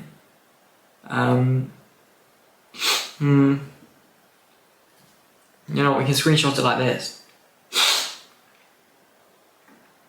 We can do that. Okay, so now we have the woman and the skincare product. Now we're going to make the actual ad. This is insane. Insane. Just have a watch of this. Have a watch. So we've obviously got the girl here. That's the girl. And then we also have the skincare product, which is here. Okay, now cut the lining of one of them. I'm just going to do that one. Move that out of the way. Get this out of the way. Now you're going to want to basically attach this to this. Now this is the prompt. This is where the prompt comes into play. So you can always just search up on the prompt, make her hold the black skincare product in replacement to the mug she's holding. And then we can also, I'm just going to do it just to show you, make the skincare product have a skincare product be on her face as a line of smudge of the product under her. Alright, I'm not a girl, so I don't understand makeup, but you know when you have like adverts where you show it like a line of smudge makeup. So that's what we're going to try to do. We're going to make her hold it, and then a line of smudge makeup underneath her eye. So let's just generate that. It's going to now generate the image. And you're probably thinking, Rafi, we need a video for this. A lot of you don't understand that Meta and TikTok ads, when you're using carousels and also just photos on Meta ads as well, you can just have a straight up image as an ad. And if it's a good image, then people are going to buy.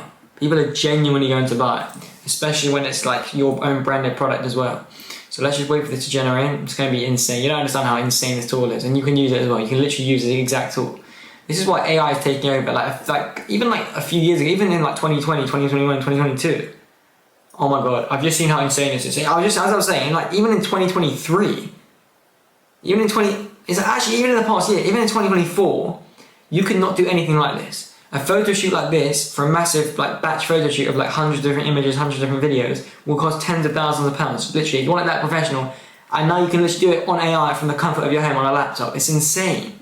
Let's just have a look how insane this image is, because it still just absolutely dazzles me every time I see it. That is insane. Boys, I'm sorry. So hang on a minute. So she's holding that exact product. She's holding the exact product. She's got that exact smudge that we spoke about, and the mug's gone. And it looks. If you're telling me that looks like AI, you're complete capping here. If you were scrolling, put yourself in the customer's shoes. If you're scrolling through TikTok, through Meta, through whatever, and this comes across your page, you nothing like AI is going to cross your mind. That looks like real. I mean, I'm sorry, that, and a little prompt that's turned into that. It's insane, boys. Genuinely insane. There's nothing holding you back from starting this. So that is tapnow.ai in a nutshell. Tapnow.ai is insane for UGC style ads. UGC, I mean like customer style ads. It looks like customers almost reviewing it type stuff. That is probably the best UGC app for ads, in my opinion, with AI. Next up, we have Creatify. Creatify is was probably one of the first ad generation tools that came out with AI. It's decent. It is decent when you have the right prompts in place. I'm going to show you how to you can basically just put your product in and it just makes an ad for you, which is pretty good. So, as I've shown in other videos, our competitor, because I do like their products. It's called Trap Delivery. It's like vintage clothing. So let's just get their product. Let's just grab their product. Let's honestly just grab their product. Let's just grab this. Now let's take a screenshot of this, obviously. Screenshot it.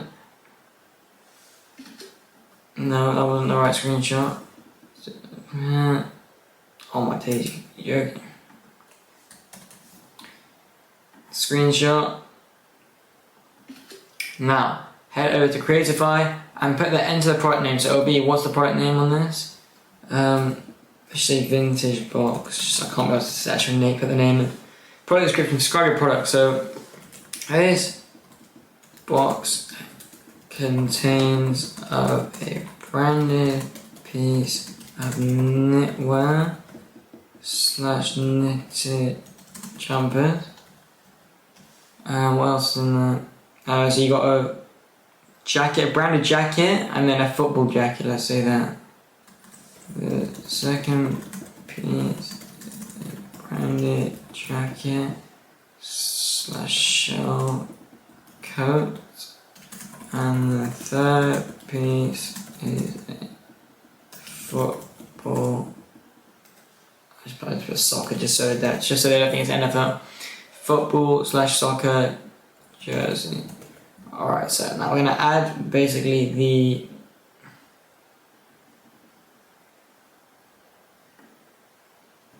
what?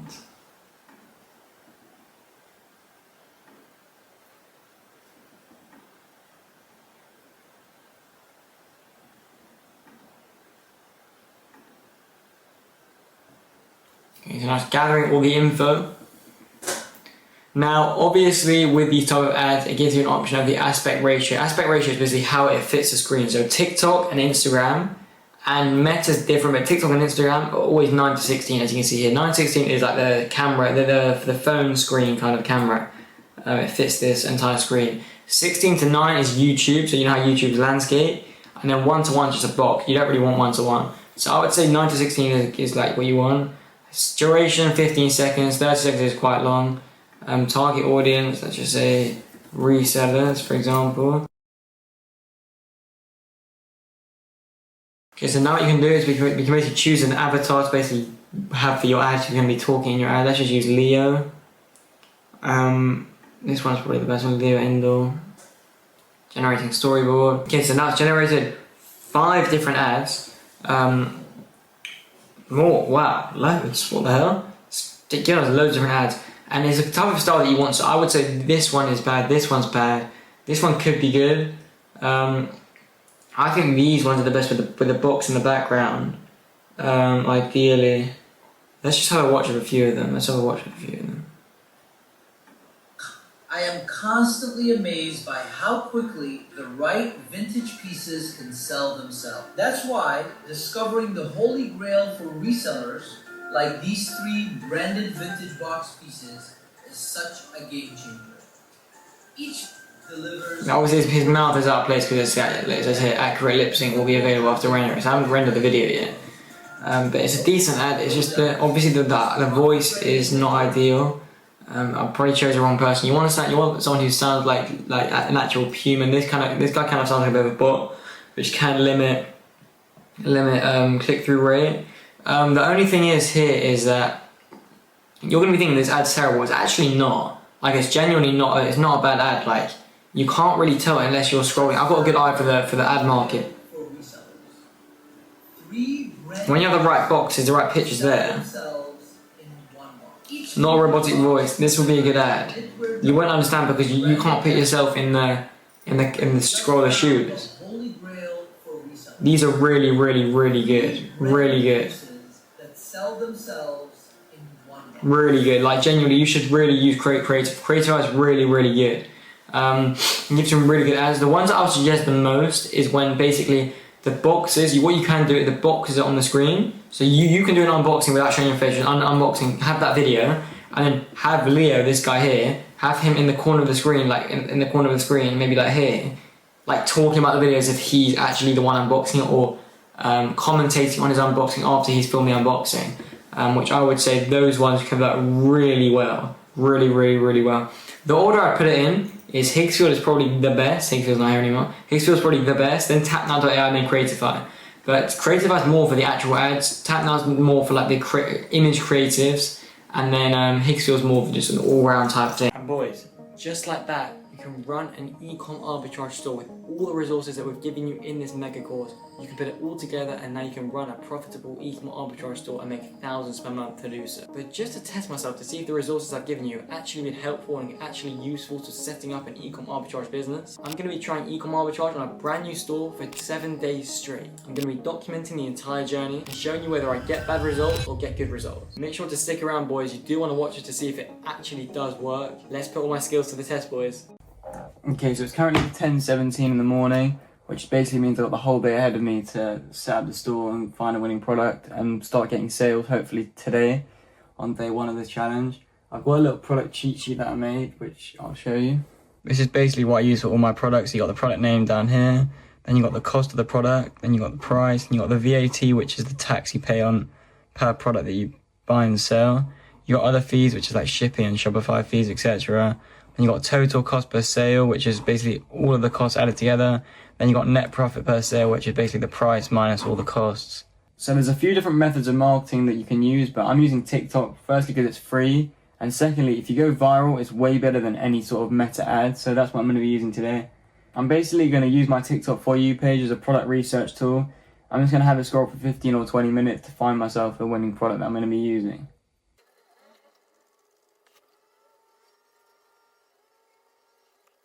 Okay, so what you want to do, this video just come up from it. It's like a dropshipping type product, and if you made a new account just for this ECOM arbitrage, just for the product research tool, interact with it as much as you can. So maybe like it, save it, repost it even, comment on it, just so it tells TikTok that you like these type of videos, and it'll show you more on your For You page, and then you'll get more products coming up for you.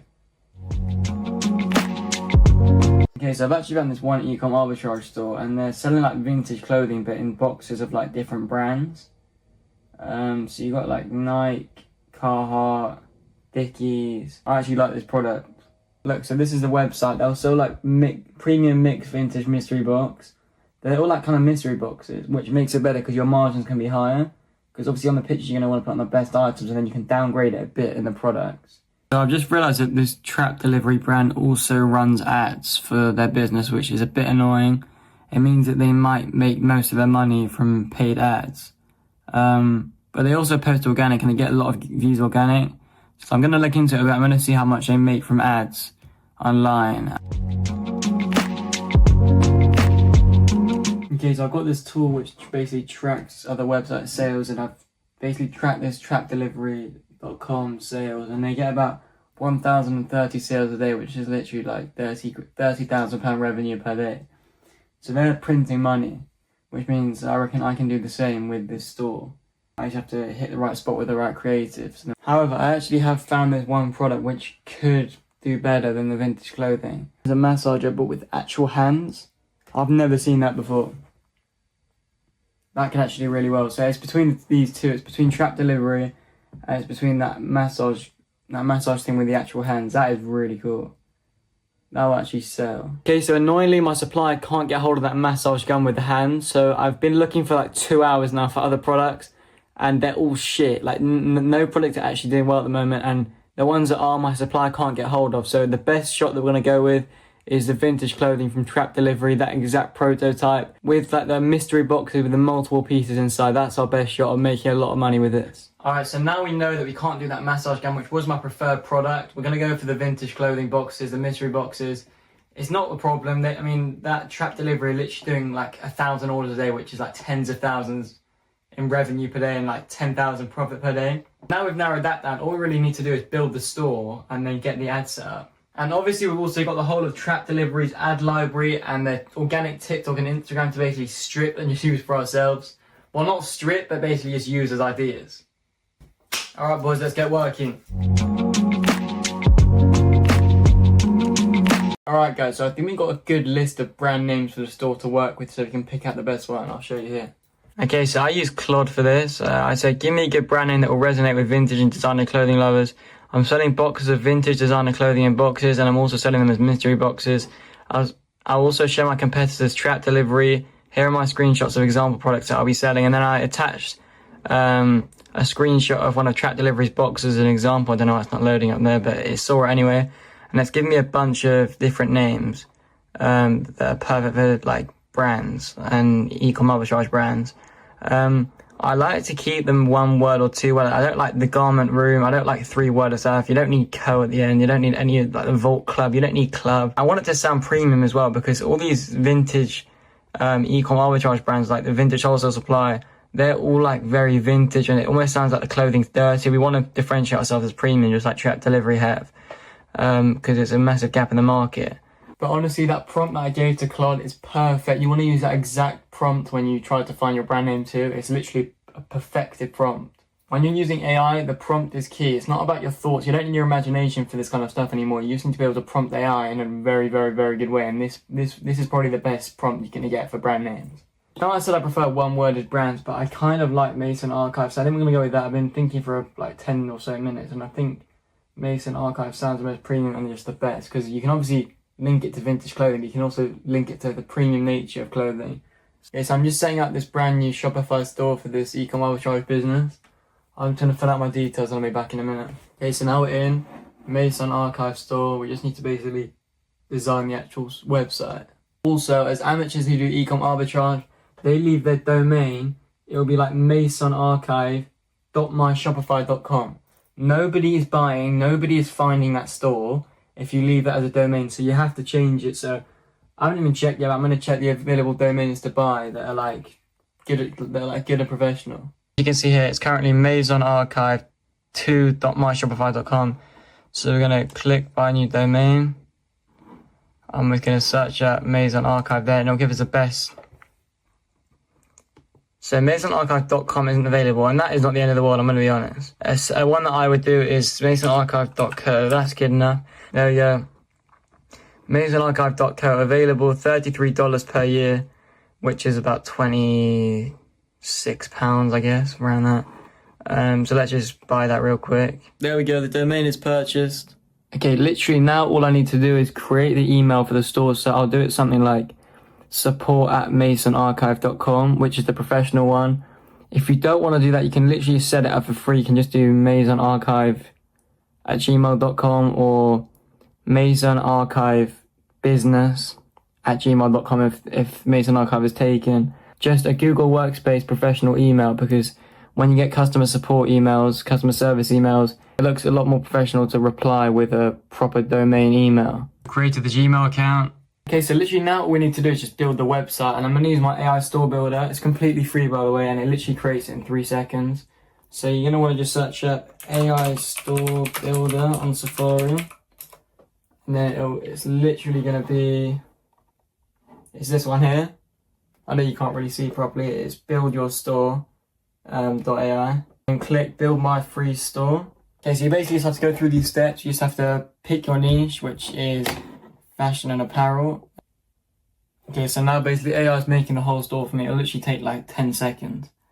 Just put all the details that you need, like just the niche type and all that stuff, and just customizing it for me. There we go. Literally, I mean, that was like 5 seconds. That was literally 5 seconds. The store's done. The store's created. Okay, so this is the website optimized by AI, completely made by AI. Obviously, like, we're gonna change the images and stuff, but it's just made the template. It's got a nice banner going across the top, free shipping, really nice and clean. It's got a nice like homepage. Scroll down. It's got little reviews. It's got like who we are. It's got a nice little footer, and then the product pages should look nice. Let's have a look. That looks so clean. Obviously, I'm changing the pictures and stuff in the products, but the actual page has got color like customizer. It's got different sizes. It's got all this stuff like the different like bundles. That looks really clean. It's got all the payment icons here. That looks really, really, really, really clean. Really clean. Look at that. Look how good that is. Wow. Look at this. Tell me that isn't clean. That is clean. I'm liking this. I'm actually going to check it out on mobile, because mobile is where all the shoppers are, and if it doesn't look good on mobile, then it's not going to look good at all. Because I would say literally, especially when you're driving traffic from ads and TikTok, which is basically where all the traffic comes from, they're all, like 99% of the people are on mobile. No one's really doing it on desktop. Okay. So the homepage looks decently good. Obviously, I'm going to change it out because it's pretty. The homepage is pretty basic, but let's have a look at the product page. That's nice. Look at that. Literally, it took 10 seconds to make. You got the different bundles here, colors. Really, really sleek. Really sleek. So I'm going to get the orders automation set up right now with my supplier. I literally found the supplier today, by the way. He's from Fleek. He's actually agreed to dropship, fulfill these orders for me, so I don't have to buy any stock, I don't have to hold any stock, which is usually what I do with ECOM Arbitrage.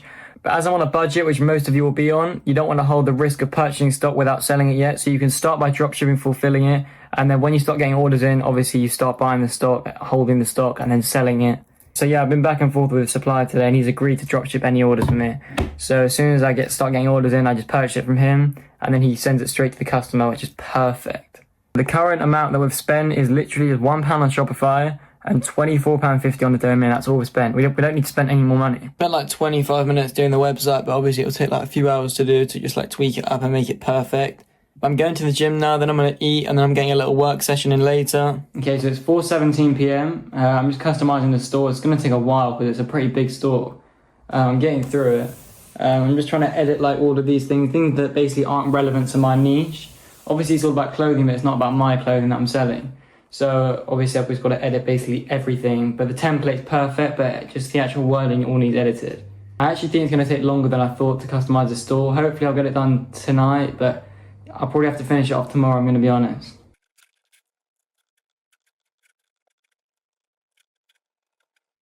Okay, so it's the next day. It's basically set up the whole store. I mean, I would say it's like 85% complete. I'll show you. Okay, so here's the store. The logo's here, MA, Mason Archive. It's got Mason Archive there in writing. So you got the homepage here. It's desktop. Now, it shows up like this on desktop because obviously I want it to look better on mobile, as I went through before. And then you got the collections down here. So new mystery collection. Mystery selection contains of 3 rare vintage football jerseys ranging from Arsenal to Barcelona to LA Galaxy to AC Milan, etc. 3-piece sweatshirt box. In this box, you'll receive mystery selection of sweatshirts consisting of 2 designer brands and 1 football team sweatshirt / jacket. And you got the puffer jacket collection. In this bundle, you'll receive a variety of North Face puffer jackets coming in a selection of different colours and sizes. Now, the thing is about this store is every single image here was created by AI. Right, the entire thing is AI, those images. So I basically took my competitors' images, put it through AI and asked it to basically change the pieces inside the box. And it basically just remade all those photos. All those photos are AI, they're not real. But obviously that's exactly what I'm selling, that's what it will look like. But it looks super sleek, super professional, and I didn't even have to take a single photo whilst doing it. Now then we'll just literally click on shop now here, and it will take you to this product page. Obviously it doesn't look as good. On mobile it's 2 rows and it's basically just 4 products. I've only got 4 products at the moment. As I said, I'm not fully complete yet. Yeah, obviously this is actually £10. I haven't changed the price yet because we haven't actually launched yet. For example, let's click on this. We'll click there we go. So as you can see, it's got all the payment icons. It's got this. This will definitely increase conversion rate, showing the dates that you'll get the item. Then we got these, just adding extra value to the image. Then you got these, super clean. It's a little ticker. You got extra details here, and then you got extra customer reviews, and then you got the footer, obviously, just with extra information. A really, really, really clean store. As I said, it's not 100% done yet. I need to touch some things up, but that store will definitely convert really, really, really well. Look at my phone battery. Not funny. We're locked in. We're launching today. We're going to get all the ads set up today. I didn't manage to do much work yesterday because I was really busy with another project that I'm doing. But we're back on today. We're going to set up all the marketing and hopefully we're going to launch this afternoon. So I'm going to launch the ads right now. So an app that I use, and it's free to start, there's a free plan. It's called Creatify.ai. It's basically fully AI automated. They make all the ads for you. You basically put in images of your products and your catalog and your collections, and they basically make UGC creatives for you. Completely AI. You don't have to film anything. So I'm just going to create it right now. Okay, so you'll be taken onto this platform here, and it basically gives you a bunch of different style videos that you can do. Because we've literally just launched, I'm just going to do a product video. So basically going to input an image and it's going to make a video back of just the product. It's not an actual human in the video. The human videos do convert really well because it's almost like an unboxing and it shows how high quality the item is, which is really, really, really useful. But for this one, for the first ad, we're just going to do a product video. Inputted this image, it's our home banner for the Mason Archive website. Different video types, so you can do talking video, avatar showcase, and product shot. I'm just going to do a product shot for the first one, but the talking videos are really, really, really good. And then you put a little description. It says, tell us where you want to place your product. Example, cosmetics on a marble vanity with morning light. That's how detailed it is. It's insane. So I'm just going to say, place the boxes on a massive warehouse floor on a massive black/grey warehouse floor with boxes in the background. And obviously, because we're posting on TikTok and Instagram, don't make this mistake. It'll automatically give the creative a square. You want to make it portrait because TikTok and Instagram obviously 9:16 ratio for the size of the screen, which is portrait. So you really, really, really just don't want to be screwing that up or it won't fit the screen. Choose a model. You got Nano Banana, you got Design Master, as you can see, Design Pro. I don't even know because I'm just on a free plan right now. I haven't logged into my actual account, which is paid. Obviously because we're on a budget, so you can see generating preview image. Okay, so boys, as you know, ECOM Arbitrage, the main fulfillment method is you order the stock to your house and then you basically ship it out yourself.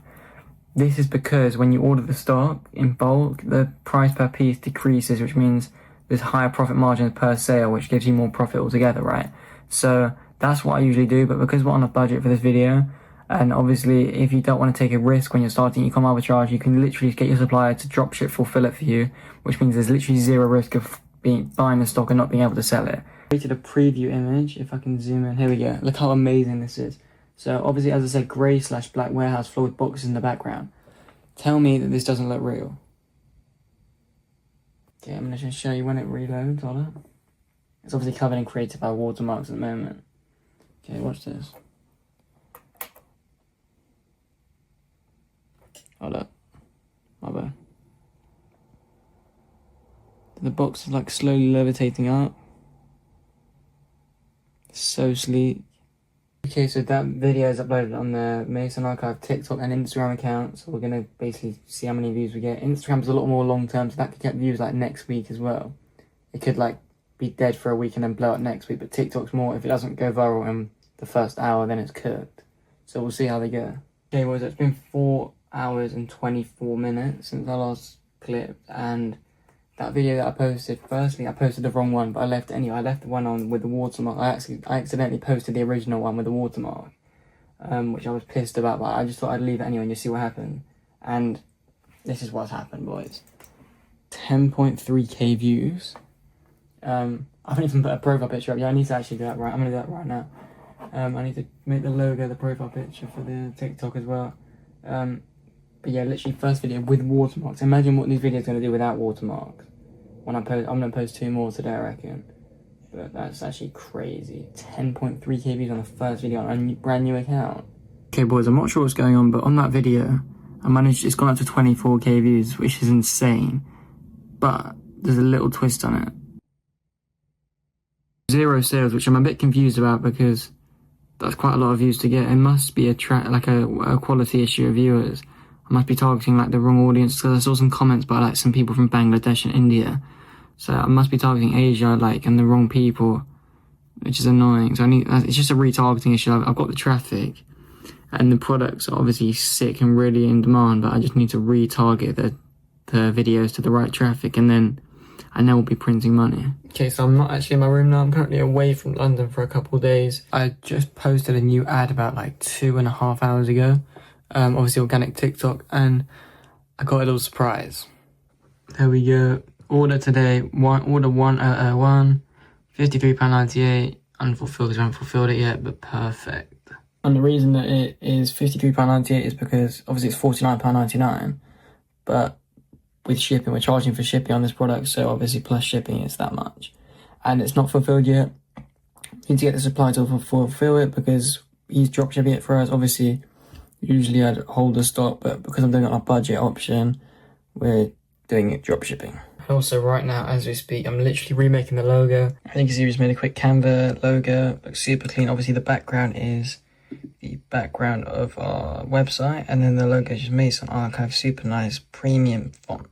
If you ask me, that looks way cleaner, and then we'll show you on mobile. Looks so much cleaner, to be honest. Okay, so yeah, it's actually the next day. It's day 6 of the challenge, so the challenge finishes at the end of tomorrow. Currently, we've only had 1 sale so far, but I've got a bit of a surprise. I woke up to a surprise this morning. Last night, I posted 2 of the ad creatives that were created on Creatify for me. One of them was a UGC style content, like with the hands, showing the boxes, and the other one was like a woman opening the box, like the actual woman in the shot. And I got a big surprise when I woke up this morning. Let me show you. Yes, guys, check that out. 214 in sales. Let's zoom in. Let it focus. Look at that. 214 in sales. 4 orders, 1.97% conversion rate. There we go. Literally 214 in sales. Obviously got that plus shipping, but the profit per sale is around £35. So 35, we got 4 orders there. That's £4,200 a month profit, and we're just getting started. That is insane. This ad here performed insanely well. Even with the watermarks, it performed ridiculously well. Got 34k views on TikTok. We managed to retarget it to like a European audience, which is probably a reason for the sales. Then the other video of the women opening the box, that got 12, I can check. That got 11.9k views, and I think that was a driving factor for the sales today. So we're going to repost that TikTok, just slightly different with another woman, unboxing them, and then we'll see how many sales we can get out of that. As you can see here, we're generating the new ad. But it does get sometimes confused. That's just for the Supreme. This is for the Supreme box. Supreme, like the jacket branded, like it's for this box here. It's got a Lacoste knitwear, Supreme jumper, and Juventus jacket. I'm not really sure which one to go for. I don't know which video to create of the 3. I think we're gonna go for this one. It looks, actually no, this one. So we're gonna create this one, and I'll get back to you. So I posted that AI UGC like woman who was opening the box. It was the man in the street with the Supreme jumper, and then he was holding the box with the Juventus jacket and the knitwear and the Supreme jumper as like an ad that we posted. It's got 8,000 views, which isn't like unreal, but the quality of views that it got was clearly amazing, because I checked my dashboard before. We were on 4 sales obviously before, and then I'm pretty sure I got 2 more, which means we're probably up like over 200 profit on the day. That was a Shopify notification. Let me check. I've got to pull this out. Here we go, boys.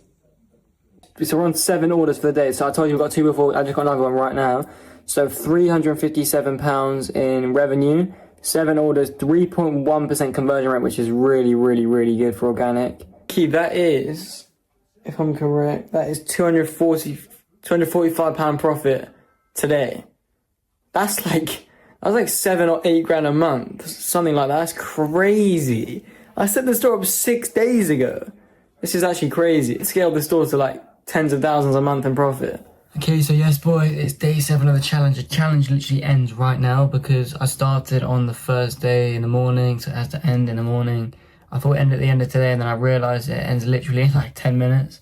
I just want to show you a quick ad creative that I posted, literally identical to my competitor Trap Delivery. Trap Delivery was the brand that I took the idea from for this like vintage clothing mystery boxes niche. What I basically did with my creative was I stripped their creative, put it into AI, say basically change up the colours of the items in the box, change the background, just change like the template but keep it the same. And I posted this last night and it's now on 11,000 likes, 110,000 views. And on my Shopify dashboard I have a surprise, like crazy surprise. I'm going to show you right now. So firstly, this is the ad creative that I copied off my competitor. It's basically the same as theirs, but I just put it into AI and changed it up so it can't get copyrighted or anything, and it's totally legit to do. Super clean. And you can see like 11,000 likes, 94 comments, 2,006 saves. Boys, so we've got 546 sessions on the day, you've got £454 in sales, 7 orders, and then we've got 1.2% conversion rate. And the crazy part is the day hasn't even finished yet, so we could easily hit like £600 in sales today, which is crazy. It's 10 AM right now and we're already on that in sales. That is disgusting. Instant Archive is the next best brand, boys. Okay, so the time is now 10:17, which means exactly this time 7 days ago we started the challenge. I'm basically going to be running through all of our profits, all of our costs, and basically how much money we managed to make over this 7-day period. Okay, so on day 1, we did minus £1 net profit because we paid for Shopify, which is £1 a month, and we obviously hadn't launched yet, so we hadn't made any sales. So day 1, minus £1 on the day. Day 2 was when we bought the domain and we still hadn't launched yet. The domain cost £24.50. So the net profit for day 2 is minus £24.50. Now day 3, we still hadn't properly launched yet. So that was £0. We didn't buy anything, but that was just £0. Now day 4 is when we did launch. Now this is when we basically started to create the ads on Creatify. And because to remove the watermark on Creatify, you basically have to pay. That was £4.99, so for the Creatify watermark removal. So that was minus £4.99 net profit on the day because we didn't make any sales that day. And then day 5 is when we managed to get our first sale. So the first sale was £53.98 in revenue. Obviously plus the shipping, which is why it's not £49.99. The net profit on the day for that was £35.21 because after shipping costs and the cost of goods sold and Shopify fees, that is our profit left per sale. So the profit on the day for day 5 is £35.21. Now day 6 is when things really started to kick off, which was yesterday.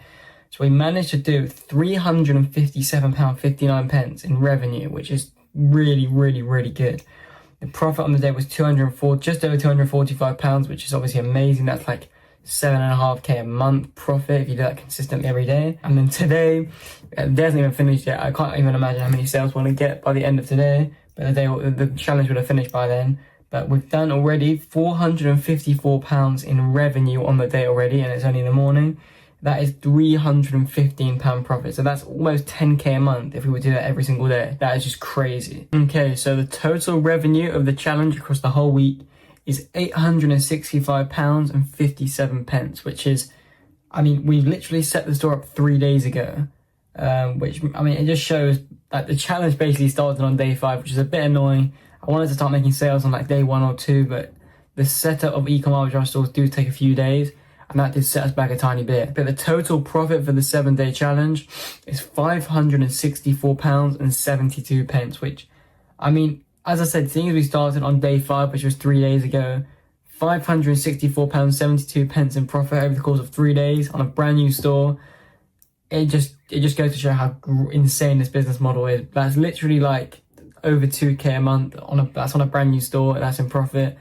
you could easily scale this store up to 10, 20, 30k per month in profit if you actually put the work in and you follow the right systems that I obviously give you. In my opinion, that's insane. I mean, even today, we could easily get up to £500 in net profit because we're already on £315 in profit, and as I said, it's now 10:20 a.m.